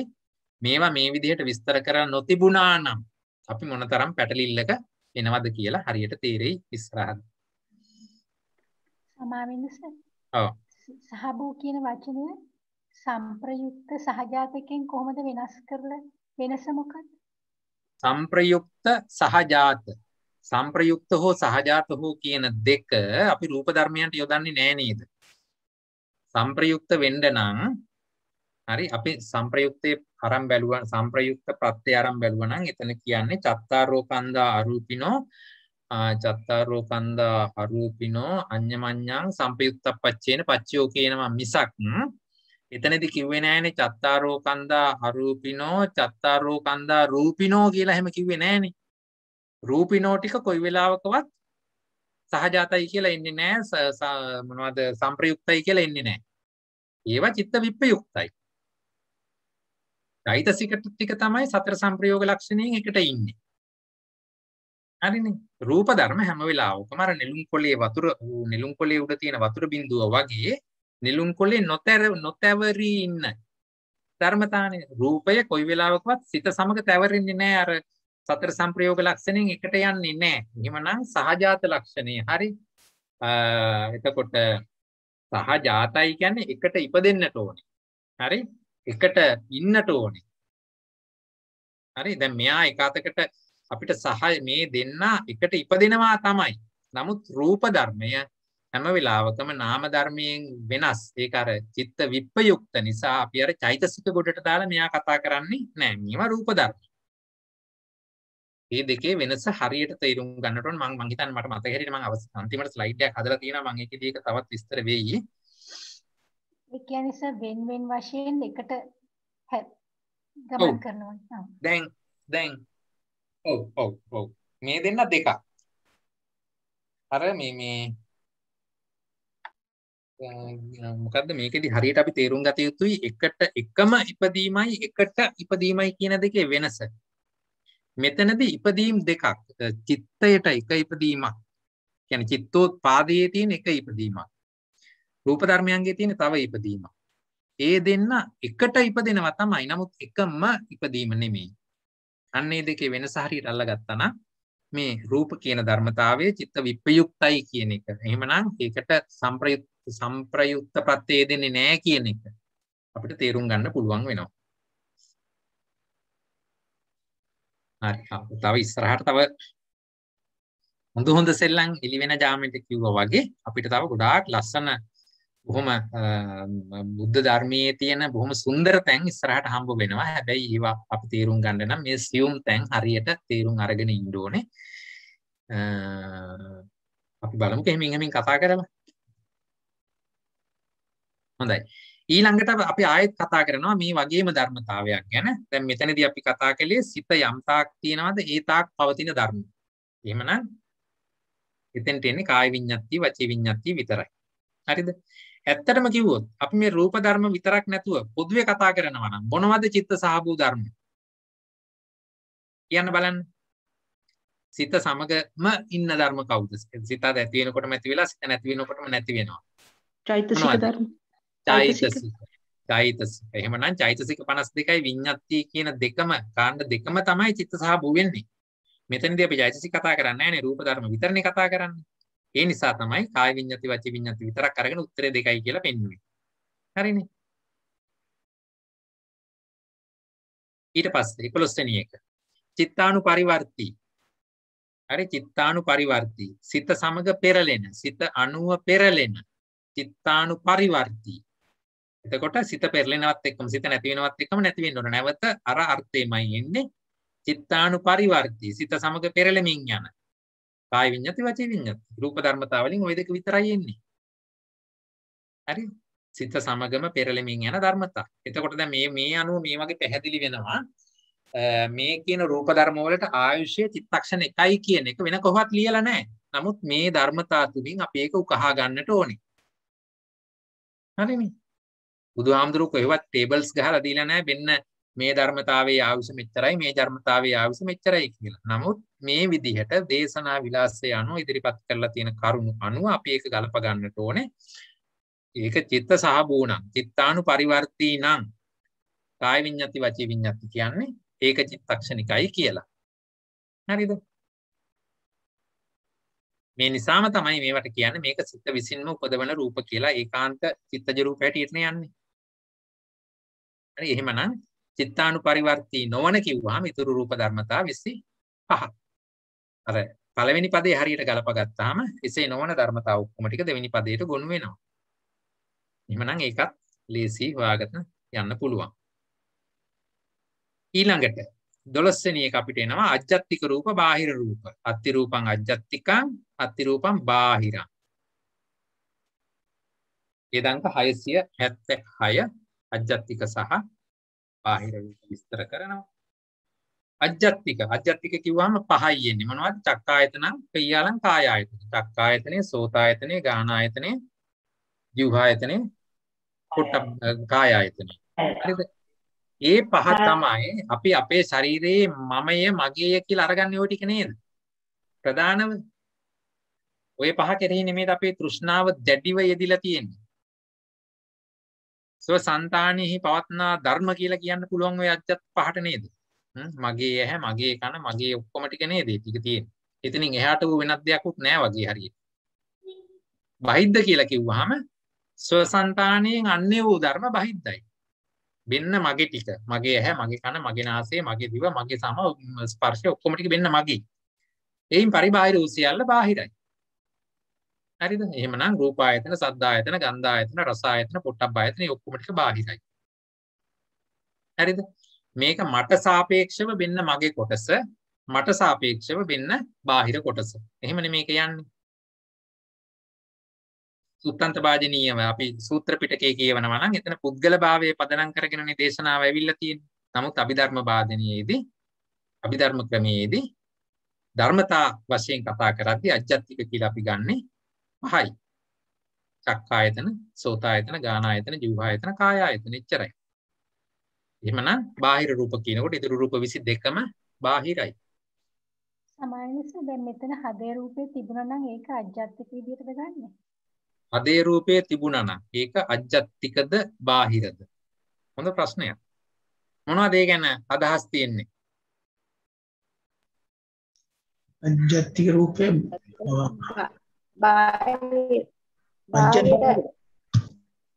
බාහිර අජ්ජත්තිකද බාහිරද?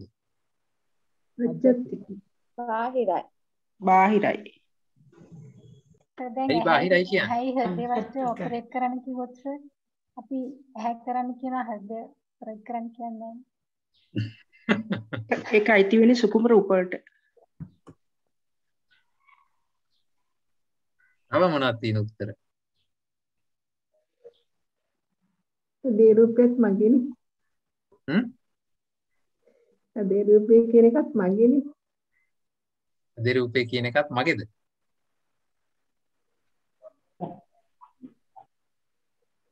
හරි. මෙතන හෘදේ රූපේ අපි ධම්මසංගණී කතා කරන්නේ නැති එක ඇත්ත. ඒ අනුව තියෙන 27න් අපිට අරන් තියෙන්නේ චක්කායතනෙ පියාලං කායායතනෙ කියන එක තමයි. කවුද අපේ මේ ජයන්ත මහත්මයා ඉන්නවා නම් ඔබතුමාට මොනවා හරි අදහසක් තියෙනවද ඒ ගැන වෙනත් යෙදීමක් හෘදේ රූපය ගැන?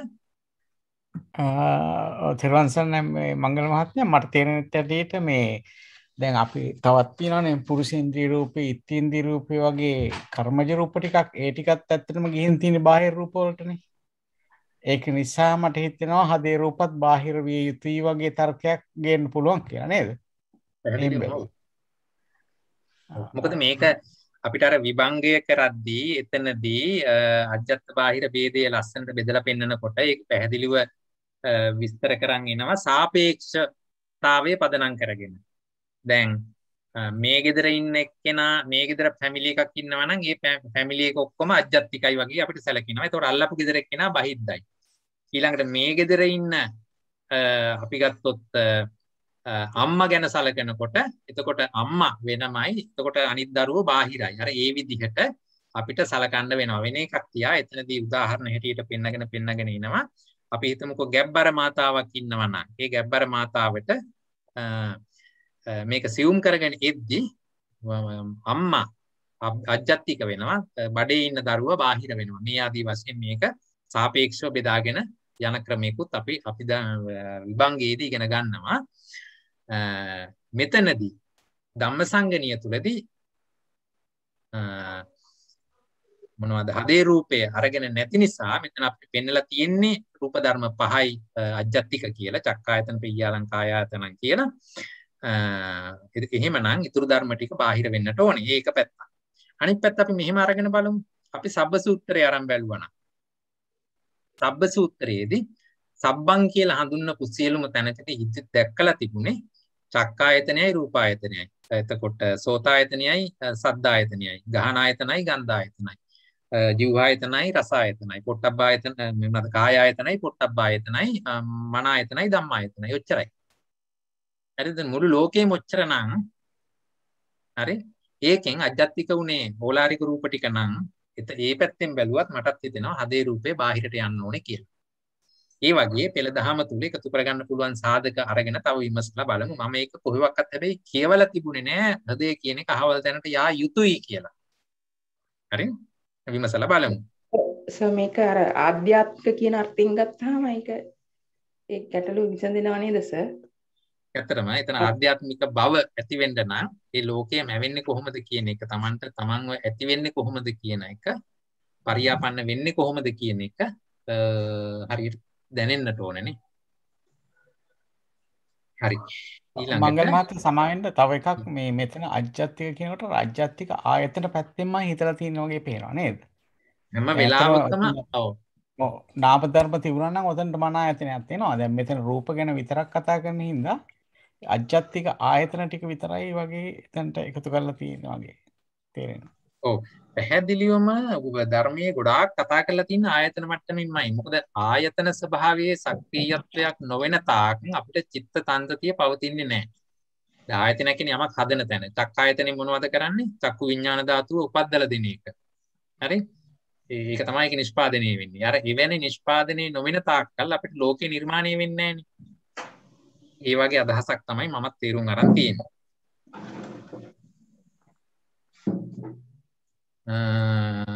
හරි. ඊළඟට මේ පකින්නක දුකේ 12 වෙනි එක 13 වෙනි එක අපි අරගත්තොත් ඕලාරික සුකුම. හරි. ඕලාරික රූප සුකුම රූප. අත්ති රූපං ඕලාරිකං අත්ති රූපං සුකුම. චක්කායතනම් පියාලං පොට්ටබ්බායතනම් ඉදන්තං රූපං ඕලාරිකං. අර දැක්කනේ ඕලාරිකයි කිව්වත් දුරේ සමනාද සන්තිකේ කිව්වත් මේ ආදී වශයෙන් ඒ කොටම ගොනු වෙන මෙන්න මේ කියන චක්කායතනය සිට පොට්ටබ්බ ආයතනය දක්වා තියෙන රූප 12 අපි ගණන් අරගෙන පෙන්නනවා කොහොමද ඒක ඉන්නේ කියලා. මෙතනදී තෝලාරික මට්ටමට එහෙනම් ඉන්නේ ඒ කියන රූප ධර්මතා 12ම තමයි. 12යි කියලා ගත්ත පොට්ටබ්බ ආයතනය තුල ධර්මතා 3ක් තියෙන නිසා. බාහිර ආයතන 5යි, අභ්‍යන්තර ආයතන 5යි, ඊතන 10යි, රූප ධර්ම හැටියට 12යි. හරිනේ.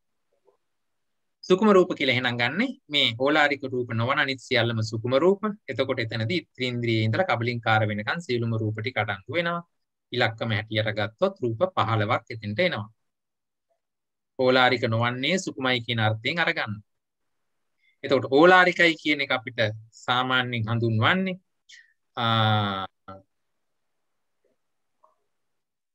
වස්තුවකට අරමුණු වෙච්ච ප්‍රසාද සංඨාන ලෙසින් ගත යුතු වන්නේ එහෙම කියලා එකයි මට මතක විදිහට තිබුණේ. එහෙම නැත්නම් පටිඝ සම්පස්සයට හේතු වන රූප. හරි. අපි දැන් ඉස්සෙල්ලා සප්පටික අප්පටික කතා කළානේ. ඒ විදිහටම තමයි ඕලාරික ඉන්නේ. එහෙමනම් පටිඝ සම්පස්සයට හේතු වෙන්නේ රූප ධර්මතා යෙදෙනවාද? ඒ ටික ඕලාරිකත් වෙනවා. ඕලාරික වෙන්නේ යමක්ද? එතන පටිඝ සම්පස්සේ දැකිය හැකි වෙනවා. හරි. ප්‍රසාදයට ගැටෙන ස්වභාවයෙන් තමයි ඕලාරික බවද සප්පටික බවද කියන එක තීරණය කරලා අරගත්තේ. ඊළඟට අපි ගත්තොත් දුර රූප සන්තිකේ රූප කියලා. දුර රූප කියලා. දැන් මෙතන සන්තිකේ කියනකොට අන්න අර පොට්ටබ්බ ටික ආයෙ මෙතෙන්ට එනවා. ඒ රූප ටික. චක්කායතනම් පියාලම් පොට්ටබ්බ ආයතන. හරි? මෙන්න මෙතන පොඩි වැරද්දක් තියෙනවා රූප ධර්මතා දෙකේ. විනාඩියක් දෙන්න අපි ඒක හදමු. චක්කායතනම් පියාලම් පොට්ටබ්බ ආයතනම් කියලා කිව්වනම් හැම වෙලාවකම අපිට එන්නේ රූප ධර්මතා 12යි. එතකොට ඉත්ත්‍ින්ද්‍රියම් පුරුෂින්ද්‍රියම් කියලා කිව්වනම් අපිට ඊතුරු රූප ධර්මතා ටික එනවා. එතනදී එන්නේ රූප ධර්මතා 15යි. මේ විදිහට තමයි ඒක අපිට අර්ථ දක්වන්න වෙන්නේ. හරි. එතකොට දැන් අපි ස්ක්‍රීන් එක ෂෙයා වෙන්නේ නැහැ නේද තව? හරි. මේ විදිහට අපි ගත්තාම අපිට චක්කායතනම් පොට්ටබ්බ ආයතනම් කිව්වහම රූප ධර්මතා 12යි.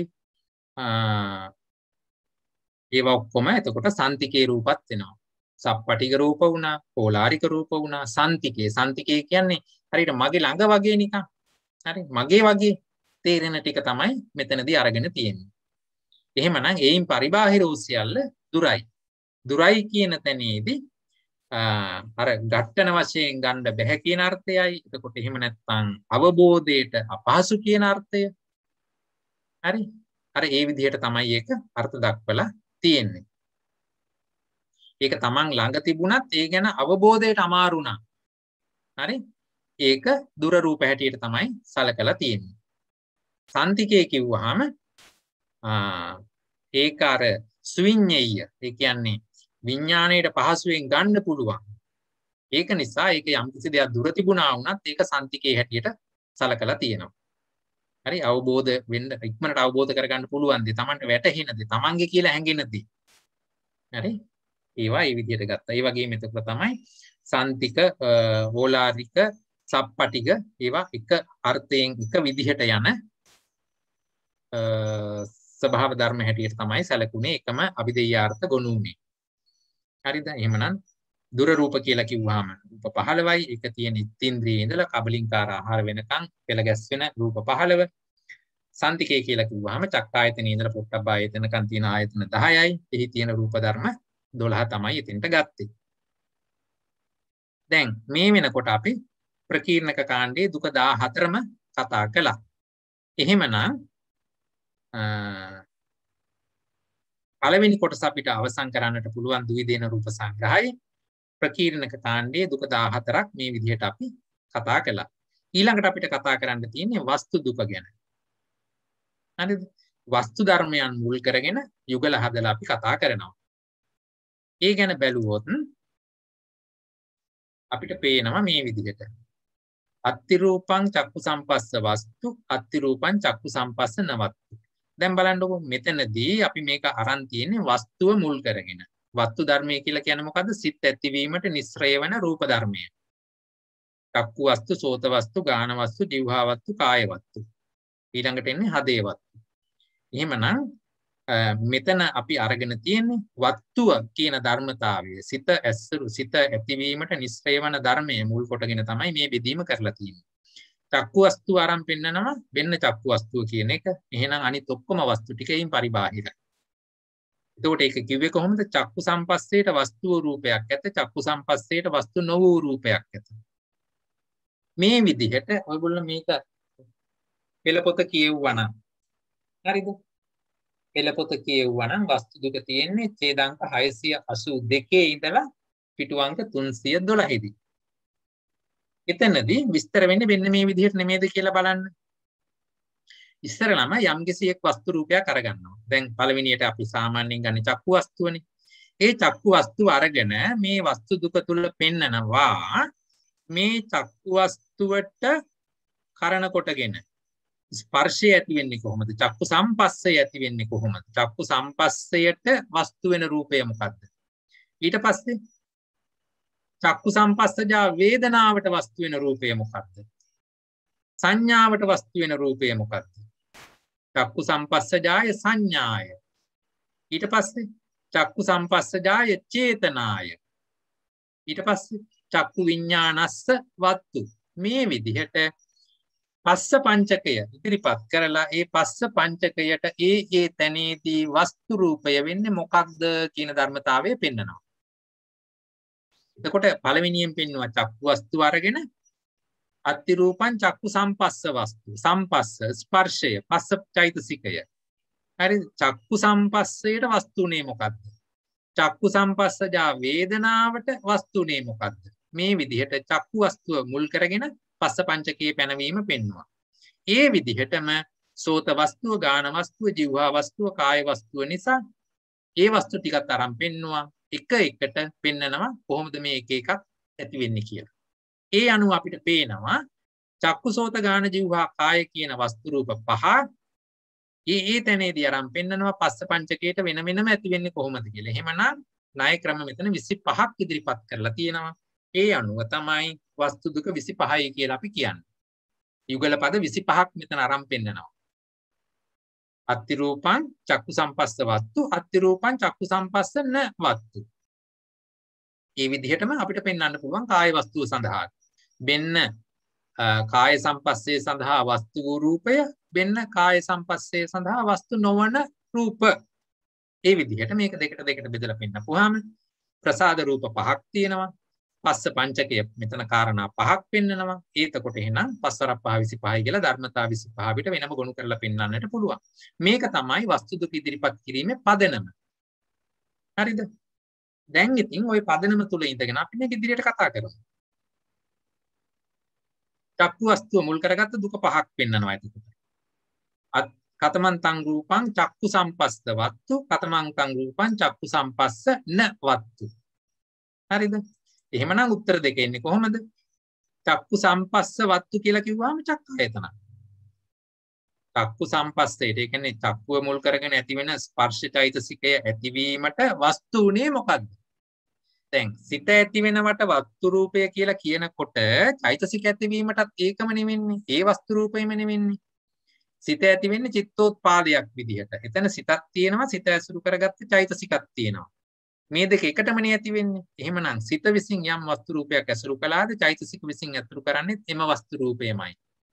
ඒ නිසා චක්කු සම්පස්ස වස්තුව මොකක්ද කියලා අහපුවාම චක්කායතනෙ.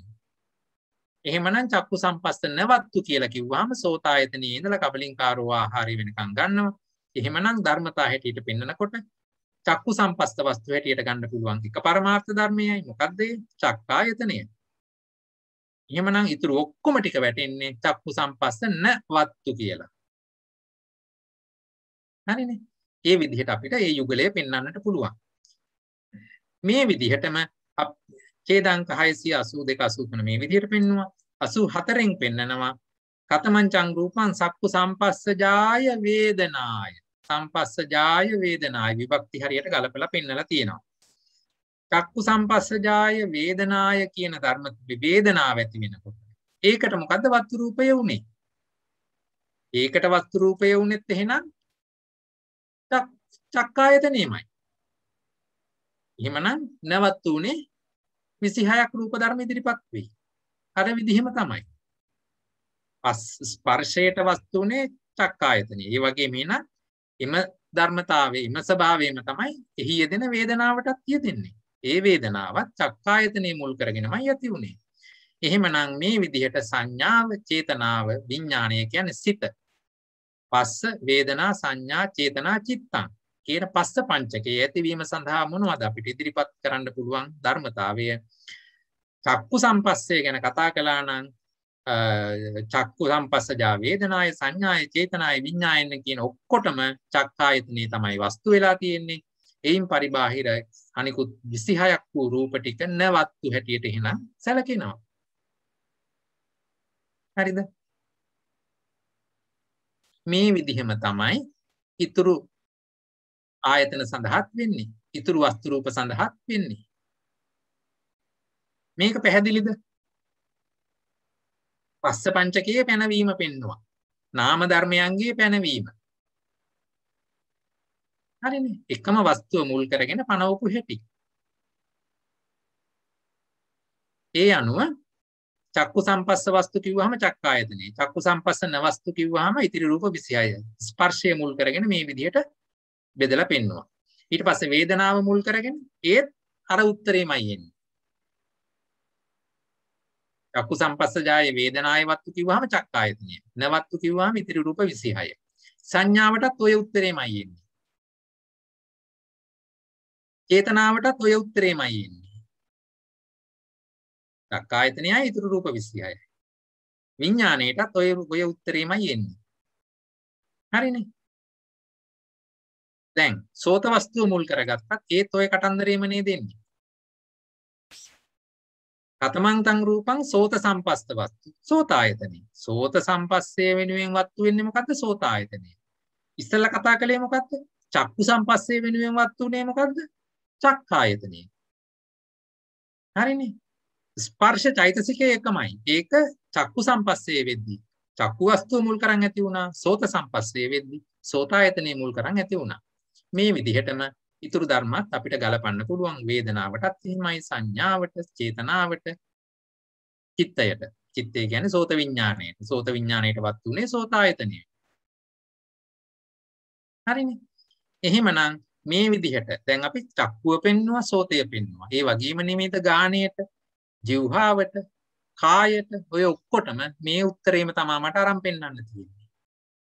එහෙමනම් වස්තු දුක කියන එක මේ විදිහට විස්තර කරලා තියෙනවා. ඒකේ අභිධේයාර්ථ තේරුණාද? මම හිතනවා තේරෙන්නට ඇති. ඒක මහා ගැඹුරක් නෑ. බොහොම පහසුවෙන් තෝරාගත්ත හැකි. ඒ ධර්මයේ කොහොමද ගැලපෙන්නේ කියලා. එහෙමනම් අපි ප්‍රකීර්ණක දුක කතා කරලා ඉවරයි, වස්තු දුක කතා කරලා ඉවරයි. ඊට පස්සේ අපිට යන්න තියෙන්නේ ආරම්මන දුකයට. එතනක් තියෙනවා 25ක්. හරි? ඒකත් ලේසි. කොහොමද අපි ආරම්මන දුක කතා කරන්නේ? මෙතනදී ධර්මතාවය හරියට තේරුම් ගන්න. එතකොට මේක තේරුම් ගන්න ලේසි. මේ බලන්න කොහොමද ධර්මතාවය යෙදෙන්නේ. අපි සංසන්දනය කරලා බලමු. වස්තු දුකයි ආරම්මන දුකයි. මේ දෙකේම උත්තරයට අරන් තියෙන යුගල පද 25 ගානේනේ. වස්තු දුක කොහොමද ගත්තේ? වස්තු දුක අරගත්තේ පංච ප්‍රසාද වස්තුව මුල් කරගෙන. ඇස, කන, නාසය, දිව සම. චක්කු ප්‍රසාද රූප, චක්කු ප්‍රසාද වස්තු, සෝත ප්‍රසාද වස්තු, ගාන ප්‍රසාද වස්තු, ජීව ප්‍රසාද වස්තු, කාය ප්‍රසාද වස්තු. හරිද? එහෙනම් ආරම්මන දුක මොකක් අරගෙනද මූලික කරන්නේ? පංච ආරම්මණේ අරගෙන පෙන්නනවා. ගෝචර රූපේ අරගෙන පෙන්නනවා. එහෙමනම් ආරම්මන දුකත් අර විදිහටම නෙමෙයිද හැදෙන්නේ? මේ විදිහමයි. හරිද? මෙතනදී වස්තු දුකේදී වස්තු රූපේ මුල් කරන් කතා කළා. ආරම්මන දුකේදී ආරම්මණේ මුල් කරගෙන කතා කරනවා. හරිනේ? අපි බලමු මේ පද යුගලයක් ගලපන්න බලමු. පළවෙනි එක අරගන්න.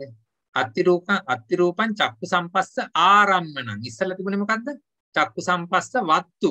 දැන් තියෙන්නේ ආරම්මණං. අත්තිරූපං චක්කු සම්පස්ස නාරම්මණං. න ආරම්මණං. හරිද? චක්කු සම්පස්සේට අරමුණු වූ රූපයක් ඇත. චක්කු සම්පස්සේට අරමුණු නොවූ රූපයක් ඇත. හරිද? හොඳයි. මොකද්ද චක්කු සම්පස්සේට අරමුණු වූ රූපය? රූපායතනෙ.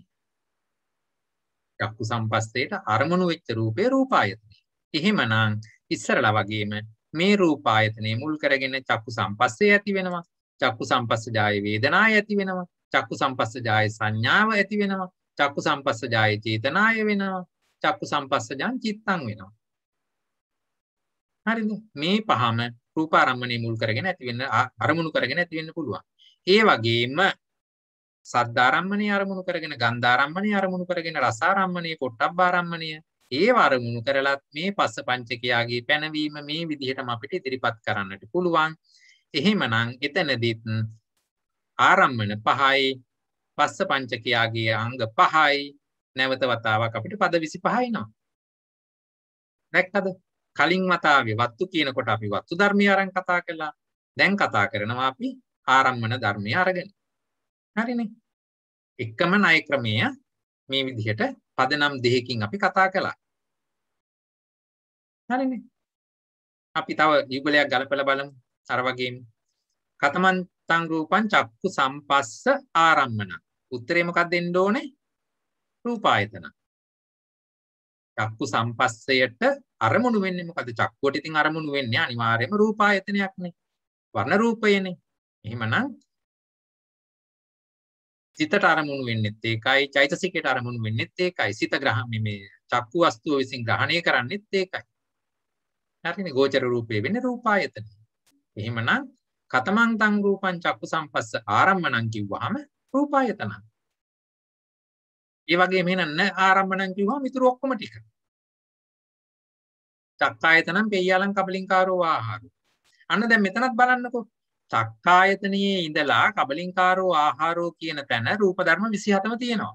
හැබැයි අපි මතක තියාගන්නට ඕනේ යුගල පද මෙහිම ගලපද්දි රූපායතනයේ කලින් එකට අරන් තියෙන නිසා මෙතනට ඉතුරු රූප 26 විතරක් ගන්න මතක තියාගන්න ඕනේ. හරිද? ඊළඟට දැන් මෙතන අපි පෙන්වුවේ මොකද්ද? ස්පර්ශය මුල් කරගෙන ඔන්න කතා කළා. එහෙමනම් ඒ වගේම තමයි වේදනාවට, සංඥාවට, මේ විදිහට චේතනාවට, චිත්තයට මේ විදිහට තමයි අපිට අර උත්තරම තමයි එන්නේ. හරිනේ. දැන් මෙතන චක්කුව ඊට පස්සේ සෝතේ කියලා ගත්තා නම් ඒත් එන්නේ ওই උත්තර ටිකමයි. හැබැයි එතනදී චක්කායතනෙ නෙමෙයි සෝතායතනෙ. අර ඒ විදිහට ඉතින් ගලපලා අරගන්න පුළුවන් මේක අපිට. හරිද? දැන් මේක පෙළ පොතේ විස්තර වෙනකොට අර පෙය්‍යාලං ගහලා කෙටි කරලා තියෙනවා. ඒක ඔයගොල්ලෝ මේ පදනම හිතට අරගෙන හිමින් පෙළ පොත කියවන්න අපූර්වට තේරෙනවා මේක තමයි මේ අරන් තියෙන්නේ. පස්ස වේදනා සංඥා චේතනා චිත්ත කියන පහ ඒ ආරම්මණය මුල් කරගෙන මෙතනදී පෙන්නවා. කලින් එකේදී ඒ වත්තු ධර්මයේ මුල් කරගෙන පෙන්නවා. එතකොට වත්තු ධර්ම පහක් තිබුණා. මෙතන ඉදිරිපත් කරන ධර්මතා පස්ස පංචකේනේ පහක් තියෙනවා. එතකොට පස්සර පහ 25 හැටියට වත්තු දුකත් 25ක් පෙන්නවා. ආරම්මන දුකත් 25ක් පෙන්නවා. ඊළඟට අපි නැවත අර වගේම පෙන්නුවොත් කතමං චං රූපං චක්කු සම්පස්ස ආරම්මන. චක්කු සම්පස්සේට ආරම්මණය වෙන්නේ මොකද? රූපායතන. එහෙමනම් න ආරම්මණං වෙන්නේ ඉතුරු රූප 26. මේ විදිහටම චක්කු සම්පස්සජාය වේදනාය ආරම්මන රූපායතනෙමයි. පස්සේට අරමුණු උනේ රූපායතනේ නම් වේදනාවට අරමුණු වෙන්නේ රූපායතනෙම තමයි. එහෙමනම් වේදනාවට න ආරම්මන උනේ ඉතුරු රූප 26. නැවත අරකම මට රිපීට් කරලා පෙන්වන්න පුළුවන් සංඥාවට, චේතනාවට, චක්කු විඥාණයට ඒ ඔක්කොටම මට මේ විදිහට උත්තර ගලපලා පෙන්වන්න පුළුවන්. එකම ණය ක්‍රමයේ තුල එකම ආකාරයට මේවා විස්තර වෙලා තියෙනවා. හරිද? එතකොට ආරම්මන දුක මේ විදිහට තේරුම් ගන්න පුළුවන්ද? වස්තු දුකයි ආරම්මන දුකයි එක හා සමාන විදිහකට අර්ථ දක්වලා තියෙනවා. දැන් ඔන්න මම ප්‍රශ්නයක් අහනවා. දැන් මම අහපුවම ගැටලු තියෙනවද කියලා නෑ කියලා කිව්වනේ. දැන් එහෙනම් ඉතින් මම ප්‍රශ්න අහනවා. හරි? මෙන්න මේකට උත්තර දෙන්න බලන්න. මේක හරිද? කතමන් තං රූපං චක්කු විඥානස්ස වස්තු. චක්කායතනේද? කො උත්තර? චක්කු විඥානස්ස වස්තු. චක්කායතනේද? නෑනේ. චක්කායතන. චක්කු විඥාණයට වස්තු ධර්මයේ උනේ මොකද්ද? චක්කායතන. මන ආයතනය. මන ආයතනේදී රූපායතන. මොකද වෙලා තියෙන්නේ? චක්කු විඥාණය. චක්කු විඥාණය ඇති වෙන්නේ මොකක් මුල් කරගෙනද? චක්කායතනය. ආයතනය. ඇයි කලබල වුනේ? චක්කු විඥාණය ඇති වෙන්නේ චක්කායතනය. ඔයගොල්ලෝ බලන්නකො චිත්ත වීතියක් අරගෙන.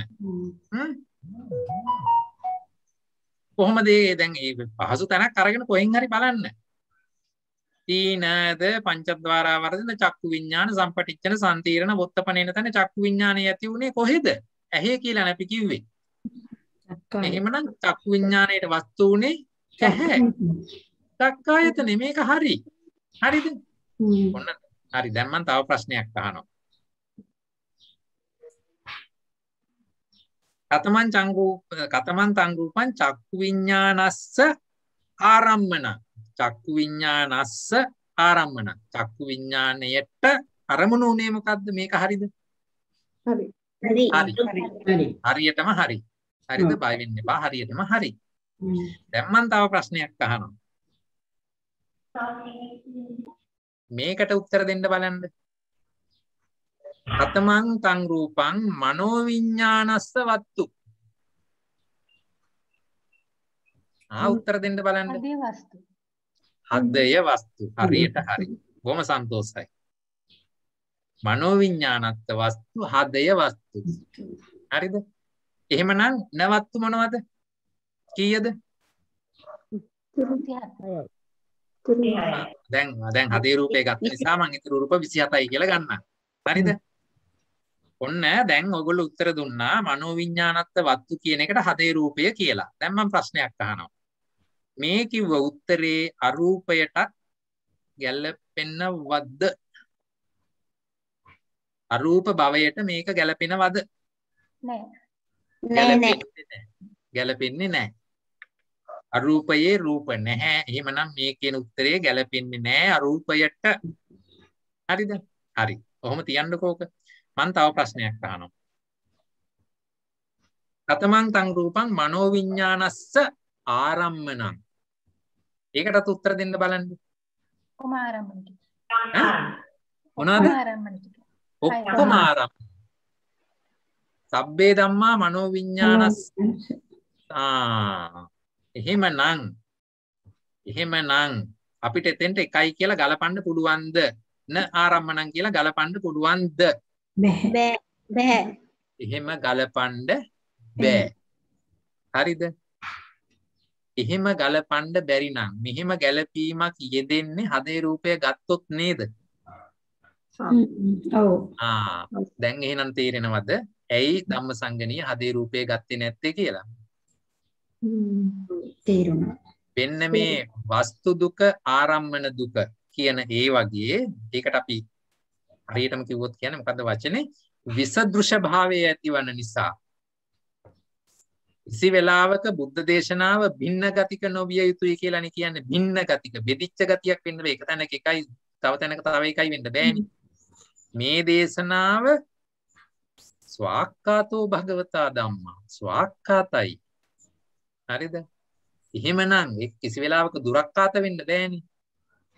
භින්න ගතික වෙන්න බෑ. ඒ නිසා තමයි හදේ රූපය ධම්මසංගණිය අරන් පෙන්වුවේ නැත්තේ. හරිද?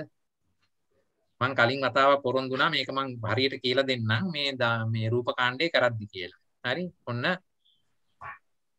පැහැදිලිව මං විස්තර කරලා පෙන්නුවා මේක මේ විදිහට අපිට ගන්න බැහැ කියලා. හරි? මේ වගේ දැන් අරූපයේ නැතුවයි අනිත් වෙලාවෙදි තියෙනවයි මෙහෙම දෙබිඩි උත්තර දේශනාවේ සඳහන් වෙන්නේ නැහැ. ඒ නිසා මේ වෙලාවේදී හදේ රූපය අයින් කළා. ඒකෙන් අදහස් වෙන්නේ හදේ කියලා රූපයක් නැද්ද? තියෙනවා. හදේ කියලා රූපයක් තියෙනවා. පැහැදිලිවම ප ဋ ාණයේදී කෙලින්ම කිව්වා. හදේ රූපේ තියෙනවා. යං රූපං නිස්සාය මනෝ ධාතු මනෝ විඥාන ධාතු ච වත්තන්ති. තං රූපං අන්න කෙලින්ම කිව්වා. එතන මෙහිම රූපයක් තියෙනවා. මනෝ ධාතුවටත් මනෝ විඥාන ධාතුවටත් වස්තු වෙන රූපයක් තියෙනවා. ඒ අනුව රූපේ තියෙනවා. ඉතින් ඇයි මෙතනදී ගත්තේ නැත්තේ? ගත්තොත් මෙන්න මේ වගේ පැටලෙලිය ඇති වෙන නිසා ගත්තේ නෑ ඒක. හරිද?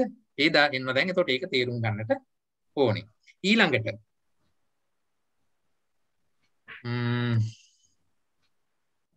ඔයගොල්ලෝ දැන් මේක ගෙදරදී ගලපලා බලන්න අපි චුල්ලන්තර දුකේ ඒක තව ඔයගොල්ලෝ කලේ නෑනේ. කේනච විඤ්ඤය කේනච විඤ්ඤය වගේ තැන් වලට ගලපලා බලපුවාම තව උත්තර හොයාගත්ත හැකි. ඒව පසුට කතා කරමු ඉතින්.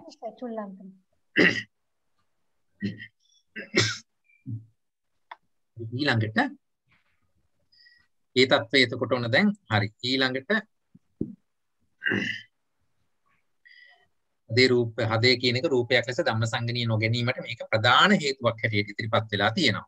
මේ විස්තරය ඔයගොල්ලන්ට වැඩිපුර කියවන්න ඕන නම් පුළුවන් විසුද්ධි මාර්ගයේ මාගේ ළඟ තියෙන පොතේ නම් පිටුව 589 අර ලොකු පොතේ. හරි ඒක විස්තර වෙලා තියෙනවා මේ කතන්දරේ මෙන්න මේමයි මේක උනේ කියලා. හොඳයි දැන් එතකොට අපි ද්විදේන රූප සංග්‍රහය තුළ පකින්නක දුක විස්තර කළා, වස්තු දුක විස්තර කළා, ආරම්මන දුක විස්තර කළා. ඊළඟට තියෙන්නේ ආයතන දුක. ආයතන දුක ගැන කතා කරද්දී අපිට ගන්න පුළුවන් ඡේදාංක 698 ඉඳලා 705 වෙනකම් ආයතන දුක විස්තර වෙනවා. අත්තිරූපං චක්කායතන. අත්තිරූපං න චක්කායතන. චක්කායතනීය වූ රූපයක් ඇත. චක්කායතනීය වූ චක්කායතන නොවන්නා වූ රූපයක් ඇත. හරිද? මේ ಉದ್ದೇಶයේ මෙහෙම කිව්වා. නිर्देशයේදී ඒක විස්තර කරලා දෙනවා. කතමන්තං රූපං චක්කායතන. 698 ඡේදේ මෙන්න කියනවා යං චක්කුං චතුන්නං මහා භූතානං උපාදාය පසාදෝ පේ ශුඤ්ඤෝ මේ මොකද්ද මේ කියන්නේ? අපි අර උපාදා රූප විස්තර කරන තැන ඡේදාංක 600 ඉඳලා 603 වෙනකම් ඡේද 4කින් චක්කුව විස්තර කළා ණය ක්‍රම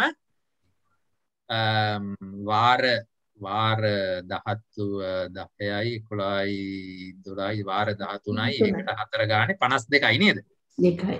ණය ක්‍රම 52ක් යටතේ අපි චක්කුව විස්තර කළා. අන්න ඒ ටික මෙන්න මෙතෙන්ට දාගන්න. අන්න එතකොට ඔයගොල්ලන්ට කතමංචං රූපං චක්කායතනං කියන එක උත්තරේ එනවා. අපි ඒක ඉගෙන ගත්ත එක. එහෙමනම් න චක්කායතනං කිව්වහම ඉතුරු ටික සෝතායතනං පියයලං කබලින්කාරෝ ආහාර. හරිද? දැන් චක්කායතනෙ කියන එක ඡේද 4කින් විස්තර කරලා හාත්පස ආවරණය වෙන පරිදි ලස්සනට විස්තර කරලා තිබුණාට අපි සරලව අරගත්තොත් උත්තරේ චක්කායතනෙම තමයිනේ. එහෙමනම් කතමංතං රූපං චක්කායතන වෙන්න අර්ථ දැක්වීම ධර්මතා හැටියට එකයි. චක්කායතනෙම තමයි. හරි? එහෙමනම් එයින් පරිබාහිර වූ ඉතුරු 26ම අපිට ගත්ත හැකි න චක්කායතන. ඒ අනිත් 26ම චක්කායතන එහෙම නෙමෙයි. මොකද ඒ කියන අනිත් 26 කොයි එක ගත්තත් අර කියන ණය ක්‍රම 52කට ගැලපෙන්නේ නැහැ. හරිද? එහෙමනම් ඔන්න අපිට අරගත්ත හැකි ආයතන දුක. ඒකේ අපි ඉස්සල්ලාම අරගමු ඡේද පිළිවෙලට අරගෙන ගත්තාම 698 චක්කායතනය ආප් විදිහට ගත්තා නම් ඊළඟට ඉතින් එන්නේ සෝතායතන ආදී විදිහටනේ. හරි? එතකොට අපි අරන් බලමු 698 චක්කායතනය කිව්වා. එතකොට එතන උත්තරේ එන්න ඕනේ අර චක්කායතනයේ විස්තර කරපු ආකාරයට ගත්තා. එහෙමනම් න චක්කායතනං කියනකොට ඉතුරු රූප 26. ඒ විදිහටම සෝතායතනය ගත්තාම අර සෝතායතන විස්තරය ඡේදාංක 604 ඉඳලා 607 වෙනකන් ආපු විස්තරය සරලව කිව්වොත් සෝතායතනය. ඉතුරු ඔක්කොම ටික සෝතායතන නොවන රූප. හරිනේ? ඊළඟට ගහනායතනය ගත්තත් එහෙමයි. ජීවහායතනය ගත්තත් අර විදිහම තමයි. ජීවහායතනයේ විස්තර වෙලා තිබුණේ. උපාදා රූප යටතේ ඡේදාංක 612 ඉඳලා 615 වෙනකම්. එහෙමනම් කෙටියෙන් කිව්ව ජීවහායතනය කියන්නේ මොකද්ද? ජීවහායතනය. එහෙමනම් ඉතුරු රූප 26. ඒව ජීවහායතන නෙමෙයි. මේ විදිහට මේක කඩලා වෙන් කරලා පෙන්වන්න පුළුවන්. අන්තිමේදී ඡේදාංක 701 දී පෙන්නනවා ආයතනිය නොවන්නේ මොකද්ද? ඉතුරු රූප 26. මේ විදිහට චක්කු, සෝත, ගාන, જીවහා, කාය කියන එක ආයතනයක් අරගෙන වෙන වෙනම පෙන්නුවා. බෙන්න චක්කායතනය එහෙමනම් ඉතුරු ටික චක්කායතනෙ නෙමෙයි. බෙන්න සෝතායතනය එහෙනම් ඉතුරු ටික සෝතායතනෙ නෙමෙයි. බෙන්න ගානායතනය එහෙනම් ඉතුරු ටික ගානායතනෙ නෙමෙයි. බෙන්න જીවහායතනය ඉතුරු ටික જીවහායතන නෙමෙයි. මේ ආදී වශයෙන් මේ අජ්ජත්තික ආයතන පහටම මේක පෙන්නලා දුන්නා. හරිද? ඒ වගේම බාහිර ආයතන පහ අරගෙන මේ විදිහටම පෙන්වනවා. බෙන්න රූපායතනය එහෙනම් ඉතුරු ටික රූපායතනෙ නෙමෙයි. බෙන්න සද්දායතනය එහෙනම් ඉතුරු ටික සද්දායතනෙ නෙමෙයි. බෙන්න ගන්ධායතනය ඉතුරු ටික ගන්ධායතන නෙමෙයි. මේ විදිහට ඒ නමින් හඳුන්වන ආයතනයට එක ධර්මතාවයයි එන්නේ. කිසි වෙලාවක ධර්මතා දෙකක් එක නමින් ආවේ නැහැ. හරිද? එහෙමනම් ඒ ධර්මතාවයේ සලකන වෙලාවේදී ඉතුරු ඔක්කොම ටික එවැනි ධර්මයක් නොවන ටික. මේ විදිහට තමයි මේක ගලපලා පෙන්නුවේ. පොට්ටබ්බායතනය කියන තැනදී කල්පනාකාරී වෙන්න. එතන ඉතිරි රූප 26 එහෙම නෙමෙයි, ඉතිරි රූප 24යි. ඇයි? පොට්ටබ්බායතනයේ රූප ධර්ම 3ක් ගුණ වෙච්ච නිසා. හරිද? එහෙනම් ආයතන දුක මේ විදිහට අපිට කතා කරන්න පුළුවන් නේද? හරිද? දැන් ධාතු දුකේ තියෙන්නේ තෝකම තමයි. දැන් අර වස්තු දුකේ 25යි ආරම්මන දුකේ 25යි එකම ණය ක්‍රමයේ මත ආවා. ඒ වගේ ආයතන දුකේයි ධාතු දුකේයි ගත්තාම ඒත් ඒ විදිහම තමයි. හරි? අර වගේම මාතිකාවේ පෙන්නවා අත්තිරූපං චක්කු ධාතු අත්තිරූපං න චක්කු ධාතු. වෙන්න චක්කු ධාතුව වෙච්ච එක. එහෙමනම් ඊටු ඔක්කොම ටික චක්කු ධාතු නෙමෙයි. වෙන්න චක්කු ධාතු නොවන රූප ටික. හරි? නිද්දේශයේදී කෙලින්ම පෙන්නනවා කතමන්තං රූපං චක්කු ධාතු. චක්කායතන කෙලින්ම කිව්වා. චක්කු ධාතුව කියන්නේ මොකද්ද? චක්කායතනෙම තමයි.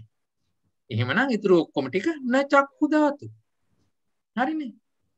මේ විදිහටම උකට උත්තරේ එන්නේ කොහමද? චක්කු ධාතු කිව්වම එක ධර්මයයි. න චක්කු ධාතු කිව්වම ඊටු 26යි. හරිද? එහෙමනම් මේ විදිහට අජ්ජත්තික ධාතු පහ අපිට පෙන්නගෙන යන්න පුළුවන්. අර වගේමයි චක්කු ධාතු, සෝත ධාතු, ගාහන ධාතු, જીවහා ධාතු, කාය ධාතු. මේ අජ්ජත්තික ධාතු හය අර විදිහටම පෙන්නගෙන යන්න පුළුවන්. බාහිර ධාතු හය ගත්තත් අපිට පෙන්නගෙන යන්න පුළුවන්. වෙන්න රූප ධාතු නොවන ටික. හරිනේ? ඊළඟට වෙන්න ගාහන ධාතු නොවන ටික.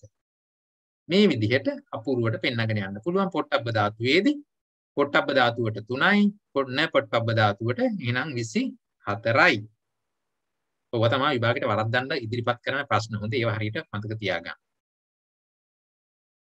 එහෙමනම් ධාතු දුකත් ඒ විදිහටම අපිට විස්තර කරගන්න පුළුවන්. ඔයගොල්ලෝ පෙළ පොතත් එක්ක මේක ගලපලා ගෙදරදී නැවත කියවලා බලන්න. හරිද? ප්‍රශ්න තියෙනවා නම් ඉදිරිපත් කරන්න බලන්න මෙතෙක් කතා කරපු ටික. හරි. එතකොට ඔන්න දැන් අපි ආරම්මන දුක වස්තු දුක කතා කළා, ආරම්මන දුක කතා කළා, ආයතන ගැන කතා කළා, ධාතු වශයෙන් කතා කළා. ඊළඟට එනවා ඉන්ද්‍රිය දුක. අපි මේ කතා කරන ද්විදේන සංග්‍රහයේ එනවා ඉන්ද්‍රිය දුක ඊළඟට. ඉන්ද්‍රිය කියලා අපි සැලකුවේ අපි කලින් කතා කළා ඉන්ද්‍රිය ධර්ම 8ක්. රූප ඉන්ද්‍රිය ධර්ම 8ක්. චක්කු ඉන්ද්‍රිය, සෝත ඉන්ද්‍රිය, ගාහන ඉන්ද්‍රිය, જીවහා ඉන්ද්‍රිය, කාය ඉන්ද්‍රිය, ඉත් ඉන්ද්‍රිය, පුරුෂ ඉන්ද්‍රිය, ජීවිත ඉන්ද්‍රිය.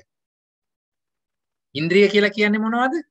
තමාහා සම්බන්ධ ධර්ම කෙරෙහි අධිපතිකම් පවත්වන ධර්මයෝ තමයි ඉන්ද්‍රිය කියලා කිව්වේ. උදාහරණයක් චක්කු ඉන්ද්‍රිය කියන්නේ ඇයි අපි චක්කු විඥාණයට අධිපතිකම් දක්වන නිසා. මොකද චක්කු ඉන්ද්‍රියට ගන්න පුළුවන්, ඇති කරන්න පුළුවන් චක්කු විඥාණය විතරයි. වෙන විදිහකට කිව්වොත් චක්කු විඥාණය ඇතිවීමේ පූර්ණ අධිකාරී බලය, ඉන්ද්‍රිය භාවය, ඊශ්වරත්වය තියෙන්නේ චක්කු ඉන්ද්‍රියට. චක්කු ඉන්ද්‍රිය හොඳ කාලේ අපිට හොඳට පේනවා. වයසට යන්න යන්න චක්කු ඉන්ද්‍රිය දුර්වල වෙනකොට දුබලව පේනවා. ඊළඟට කුසල ජනක කර්මයේ බලවත් හොඳ ඇහැක් තියෙන කෙනෙක්ට දුර තියෙන ඒවා හිතන් පේනවා. ටක් ගාලා ඉදිකටට එකපාරට නූල දාන්න පුළුවන්. ඊට වඩා දුර්වල කර්මයකින් චක්කු ඇති වෙච්ච කෙනෙක්ට පොඩ්ඩක් පසුබෑමක් දකින්න පුළුවන් වෙනවා. ඈත තියෙනවා පේනවා අඩු වෙනවා. මේ විදිහට අර දර්ශන කෘත්‍ය සඳහා එහෙම නැත්නම් චක්කු විඥානීය ඉපදවීම සඳහා අධිපතිත්වයේ දක්වන්නේ චක්කු ඉන්ද්‍රිය. දැන් චක්කු ඉන්ද්‍රියට බෑනේ ශබ්දය අරගන්න. එහෙනම් ශබ්දය කෙරෙහි එයා ඉන්ද්‍රියත්වයේ දක්වන්නේ නැහැ. ඒ වගේම සෝත ඉන්ද්‍රියට පුළුවන් ද රූපේ බලන්න බෑ. සෝත ඉන්ද්‍රියට පුළුවන් ශබ්දය අහන්න විතරයි. මේ විදිහට තමාට අනුරූප වූ ධර්මයේ කෙරෙහි අධිපතිත්වයේ දක්වන ඒවට අපි කියුවා ඉන්ද්‍රිය කියලා. එහෙමනම් එවැනි ඉන්ද්‍රිය ධර්ම 8ක් තියෙනවා. භාව රූප දෙක, ඉත්ත්‍ින්ද්‍රිය, පුරුෂ ඉන්ද්‍රිය ඒ භාවය වෙනුවෙන් අධිපතිත්වයේ දක්වනවා. ජීවිත ඉන්ද්‍රිය කියන එක රූප කලාපයේ පැවැත්ම වෙනුවෙන් අධිපතිකම දක්වනවා. අධිපතිය විසින් තමාට අනුකූලව ඒ ධර්මතාවය අඳව ගන්නවා, රැක ගන්නවා, බලා ගන්නවා. හරිනේ? එහෙම කෙනෙක් තමයි ඉන්ද්‍රිය කියලා කියන්නේ.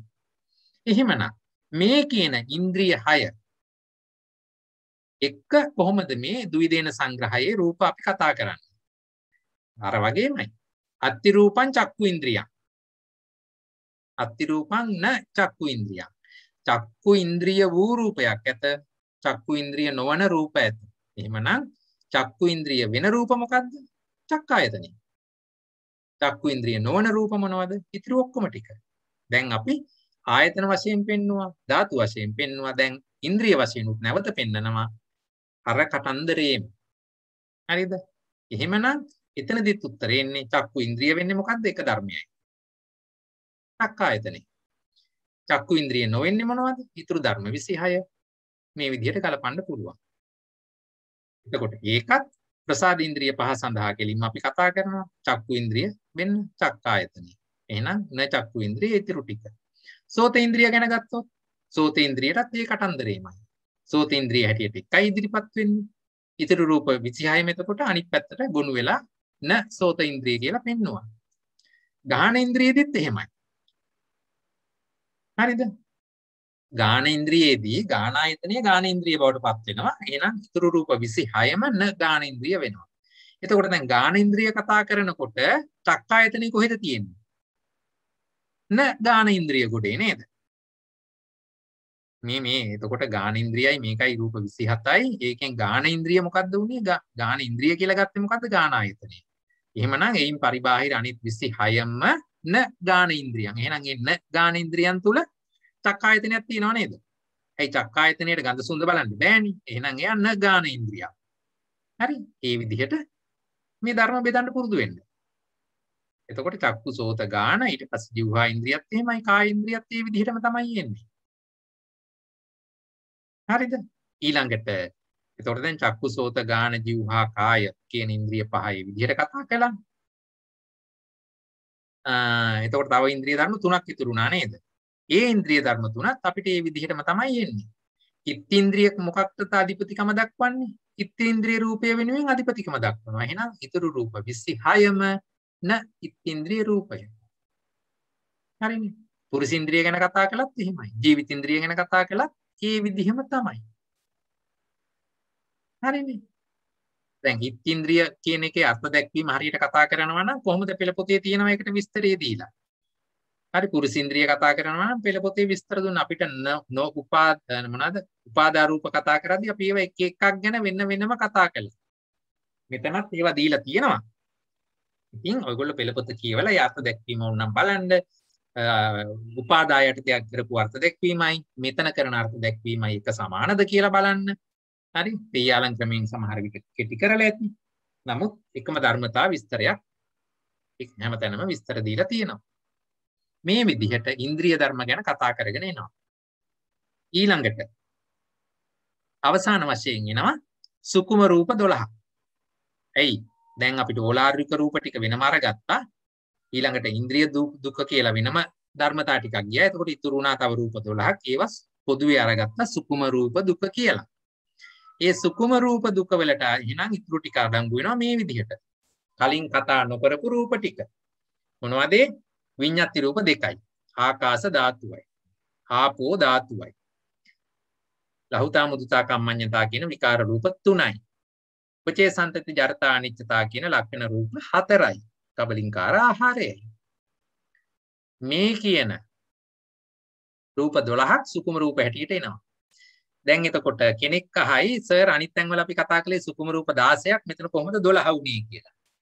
එකක් තමයි හදේ රූපේ ගන්නේ නැති නිසා එකක් අඩු වුණා.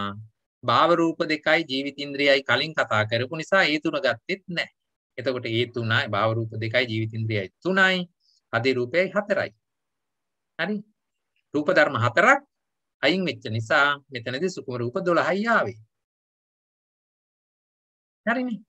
එතකොට දැන් මේ එක එකක් අරගෙන බලද්දි නැවතත් අර වගේම අත්ති රූපං කාය විඤ්ඤාති අත්ති රූපං න කාය විඤ්ඤාති අත්ති රූපං වචී විඤ්ඤාති අත්ති රූපං න වචී විඤ්ඤාති මේ විදිහට එක එක ධර්මතාවයක් ගැන කතා කරගෙන යන්න පුළුවන්. කොහොම කතා කළත් උත්තර එන්නේ 1:26 ඔය විදිහටම තමයි උත්තරේ එන්නේ අපිට. වෙන්න කාය විඤ්ඤාතිය. එතකොට මෙයා කාය විඤ්ඤාතිය වෙනකොට ඉතුරු ඔක්කොම ටික කාය විඤ්ඤාති නෙමෙයි. ඒ පදනමේ හැම එකම විස්තර කරන්න පුළුවන් වචී විඤ්ඤාතිය කියන කොටත් වෙන්න වචී විඤ්ඤාතිය. එතකොට මෙයා වචී විඤ්ඤාතිය නම් ඊතුරු ඔක්කොම ටික වචී විඤ්ඤාති නෙමෙයි. වෙන්න ආකාශ රූපය එහෙනම් ඊතුරු ඔක්කොම ටික ආකාශ රූප නෙමෙයි. වෙන්න ආපෝ ධාතුව එහෙමනම් ඊතුරු ඔක්කොම ටික ආපෝ ධාතු නෙමෙයි. මේ ආදී වශයෙන් මේක විස්තර කරගෙන යනවා ලක්ෂණ රූප තුන සඳහා. එතකොට උපචේ සන්තති අර්ථා අනිත්‍යතා කියන රූප ටික සඳහා අවසාන වශයෙන් කබලින්කාර ආහාරය සඳහා. මෙන්න මෙතනත් ඡේද දෙක වැරදිලා තියෙනවා මට. හරි. නමුත් අර්ථය ඔයගලන්ට තේරුම් ගන්න පුළුවන් නේ. පෙළ පොතේ එක බලන්න හරියට අරගත්ත හැකි. ඒ අනුව ද්විදේන රූප සංග්‍රහයේ මේ විදිහට අපිට ඔක්කොම ටික විස්තර කරන්න පුළුවන්. පැහැදිලි එකම ණය ක්‍රමයක් යටතේ අපූර්වට මේවා විස්තර කරලා දෙකට බෙදලා පෙන්වනවා. හරිද? දැන් මම ඔයගොල්ලන්ගෙන් අහනවා ප්‍රශ්න. හරිද? බුද්ධ දේශනාවේ ඇයි මෙහෙම දෙයක් කළේ? පකින්නක දුක ඉගෙන ගනිද්දී රූපය ගැන කතා එතන දැන් විවිධ මාතෘකානේ තිබුණේ. ඒකෙදී රූපය ගැන කතා කරනකොට එතන තිබිච්ච විඤ්ඤාති රූප, නවිඤ්ඤාති රූප, චිත්ත සමුට්ඨාන, චිත්ත සහභූ ආදී වශයෙන් විවිධ පැතිකඩ වලින් එක කතා කරනකොට ඔයගොල්ලන්ට තේරුණාද රූපය කියන ධර්මතාවයේ හරිද? උත්පාදය හරි නිරෝධය හරි බහුලයි, ගොඩයි. නමුත් නාමය කියන එක ඒක චිත්තක්ෂණිකයි. හරිද? රූපය කියන ධර්මතාවය සමහර ඒවා චිත්තක්ෂණ 17ක් දුවන ඒවා තිබ්බා, සමහර ඒවා චිත්තක්ෂණ 1ක් දුවන ඒවා තිබ්බා. මේ වගේ විවිධයි රූපය ගැන කතා කරද්දී. නාමය එහෙම නෙමෙයි කියලා ඔන්න එක තැනකදී තේරුණා. හරිද? ඊළඟට වස්තු දුක කතා කරද්දී අපිට තේරෙනවද දැන් අර චක්කු වස්තුව මුල් කරගෙන අපි කතා කළා පස්ස පංචකයාගේ පැනවීම. එතකොට ස්පර්ශය ඇති උනේ චක්කායතනයේ මුල් කරගෙන නම් චක්කු සම්පස්සේ ඇති උනේ චක්කායතනයේ මුල් හෝ චක්කු වස්තුව මුල් කරගෙන නම් චක්කු සම්පස්සජාය වේදනාව ඇති උනේ මොකක් මුල් කරගෙනද? ඒ චක්කු වස්තුව මුල් කරගෙන. චක්කු සම්පස්සජාය සංඥාය ඇති උනේ මොකක් මුල් කරගෙනද? ඒ චක්කු වස්තුව මුල් කරගෙන. ඒ කියන්නේ පස්ස නාම ධර්මයේ කිව්වා. වේදනා නාම ධර්මයේ කිව්වා. සංඥා නාම ධර්මයේ කිව්වා. හරි චේතනා නාම ධර්මයේ කිව්වා. එන එකක් තියා චිත්ත කියලා කිව්වා. මේ නාම ධර්මයෝ එකම වස්තු රූපය අරමුණු කරපු වගේ තේරුණාද? මේ එකම වස්තු රූපය අසුරු කරපු වගේ තේරුණාද? ඒ වගේම ආරම්මන දුක කතා කරද්දී නාමය කියන එක හැම වෙලාවකම එකම අරමුණ ගත්ත වගේ තේරුණාද? රූපාරම්මණය තුල පස්සයත් ඇති වුණා, වේදනාවක් ඇති වුණා, සංඥාවක් ඇති වුණා, චේතනාවක් ඇති වුණා, චිත්තයක් ඇති වුණා. නාම ධර්ම හැම විටම ඒකාලම්බන වෙච්ච වගේ තේරුණාද? එහෙමනම් මේ ටික එක්කහුව කරලා නෙමේද අපි කිව්වේ ඒක උප්පාද නිරෝධාච ඒකාලම්බන වත්තුකා කියලා කිව්වේ මෙවැනි ධර්මතා ඇනලයිස් කරලා නෙමේද? මොකද බුදුහාමුදුරුවෝ වෙන කොහොමවත් ඔය ගාථා ටික දුන්නේ නැහැ. ඒවා පසුකාලීනව ස්වාමින් වහන්සේලා ගොනු කරපු ගාථා. ඒවට පදනම උනේ වෙන්න මෙවැනි විස්තර කිරීම. ඒ විතරක් නෙමෙයි මේක තව ගැඹුරට ඔයගොල්ලන්ට බහින්න පුළුවන්. දැන් මම මෙතනදී කතා කළේ වස්තු දුකයි, ආරම්මන දුකයි, ප්‍රකීර්ණක දුකයි. දැන් නිකමට හිතුවොත් ආයතන දුක ගැන.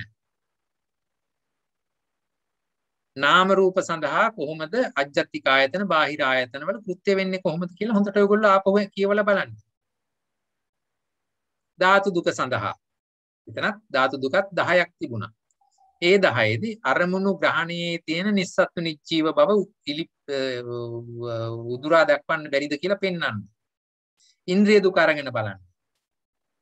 එහෙමනම් මේ අරමුණු ග්‍රහණය බුදු ධර්මතාවයක් බව, මගේ සම්බන්ධයක් නැතුව මේ ඉන්ද්‍රිය ධර්මයේ විසින් කරන දෙයක් බව එතනදී ග්‍රහණය වෙන්නේ නැද්ද? ඊළඟට සුකුම රූප විතරක් නෙමෙයි, ඒක දැන් අනිකුත් ඒවටත් ඔට්ටුයි. මේ ඔක්කොම ටික පොදුවේ කතා කරනකොට ඒ ධර්මයේ සඳහා තමන්ට ආවේනික වෙනම ස්වභාව ලක්ෂණයක් පවතිනවා කියලා පෙන්වුවේ නැද්ද? වෙන්න චක්කු ධාතුව, වෙන්න එහෙනම් ඊටු ඔක්කොම ටික චක්කු ධාතු නොවේ කියන තැනදී මොකද්ද පෙන්වන්නේ? චක්කු ධාතු කියන ස්වභාවයට තියෙන එකයි.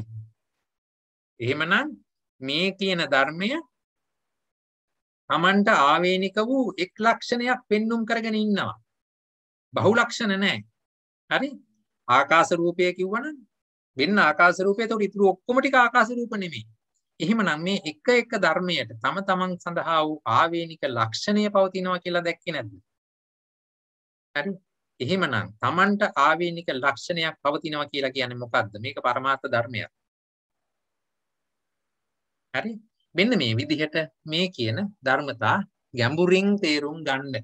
බුද්ධ දේශනාව මේ විදිහට මේවා බෙදලා පෙන්නුවේ මේ නිකන් ඉලක්කම් හරඹයක් නෙමෙයි. මේ තුල අපිට මේ නාම රූප කියන ධර්මතාව පරිච්ඡේද නුවණ ඇති කරවීම සඳහා විවිධ පැතිකඩ වලින් ඉදිරිපත් කරපු දේශනාවක්. අති ගැඹීරයි. ප්‍රශ්නේ තියෙන මේක අපිට එකපාරට තේරෙන්නේ නැති එක. ඒ ගැඹුර අපිට මේ ફોකස් වෙන්නේ නැති එක. අමන්නේ මේ ධර්මයේ තුල ඉන්න මේවා නිතරම පරිහරණය කරන්න විමසන්න එතකොට ටික මේකේ ගැඹුර තේරෙයි.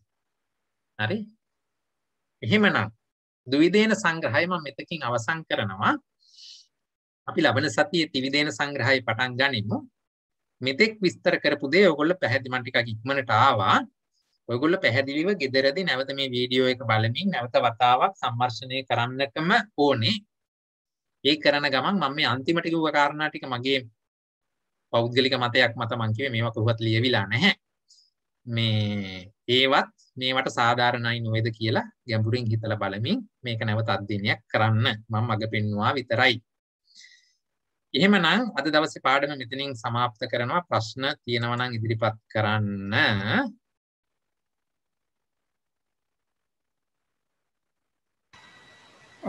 සමාවෙන්න සර් මේ අර හදේ වස්තුව මේ සඳහන් නොකිරීම සම්බන්ධව සර් විසුද්ධි මාර්ගයේ මේ තියෙන විස්තර කරන තැනක් තියෙනවා කෝ ඒක පොඩ්ඩක් ආපහු කියන්න පුළුවන් සර්? විසුද්ධි මාර්ගයේ ඒක පෙන්නුවේ කොහෙද මගේ ස්ලයිඩ් එක තියෙන්නේ? විසුද්ධි මාර්ගයේ ඒක පෙන්නුවේ 600 කීයක්ද පිටුවක් නේද? 589. 589 ලියාගත්තා. 589 කිව්වේ. මෙන්න මේ ඔව් මගේ ළඟ තියෙන අර ලොකු පොත ඒ ලොකු පොතේ නම් 589 ඡේදය. පිටුව. එතන මේක ගැන සෑහෙන විස්තරයක් දීලා තියෙනවා. මම ඒකෙන් තමයි මේ ස්ලයිඩ් එක හැදුවේ. 589. ඔව් 589 තමයි. ඒක ඒ විදිහට අරගෙන කියවලා බලන්න. හොඳයි සර් බොම් පින් කරනවා සර්. හොඳයි. එහෙමනම් අපි අද දවසේ පාඩම මෙතනින් સમાપ્ત කරමු. පැය දෙකකට ආසන්න කාලයක් අපි අභිධර්ම සම්මර්ෂණයකදීලා මේ රැස් කරගත්තා වූ අනේක විද කුසල ආනිසංසය අපි අනුමෝදන් කළ යුතු සියලුට අනුමෝදන් කරමු. පළමුව මේ ශාසනය ආරක්ෂා කරන සම්‍යක් දෘෂ්ටි දෙවි දේවතාවරුන්ට ඒ වගේම මේ ධර්මයේ මෙතෙක් කාලයක් තිස්සේ රැකගෙන ඇවිල්ලා අපිටත් ඉගෙන ගන්නට අවස්ථාව ලැබලා ආරක්ෂා කරලා දුන්නු මහා සංඝරත්නයට ප ဋ ාණ සභාව වෙනුවෙන් ධර්ම පන්ති පවත්වන්න අපිට ආධාර උපකාර අනුශාසනා ලබා දෙන සීල ස්වාමීන් වහන්සේලාට ඒ වගේම මේ Zoom තාක්ෂණය අප වෙත ලබලා දීලා බොහොම පහසුවෙන් මේ sannivedana කටයුතු කරන්න අප උපකාර සැලසලා දීපු හැම මහත්මීන්ටම ඒ වගේම පොදුවේ ඔබ අප හැම වෙනුවෙන් මියගේ ඥාතීන්ට ගුරුවර දෙමව්පියන්ට පවුලේ සැමට මේ හැමෝටම මේ සියලු පින් එකසේ උපනිශ්‍රේ වේවා හේතු වාසනා වේවා අවසානයේ නිර්වාණය පිණිසම උපනිශ්‍රේ වේවා හේතු වාසනා වේවා කියලා ප්‍රාර්ථනා කරමු. සාදු සාදු සාදු. හැම දිනාටම තෙරුවන් සරණයි. තෙරුවන් සරණයි. සර් මේ පොඩි ප්‍රශ්නයක් තියෙනවා අහන්න.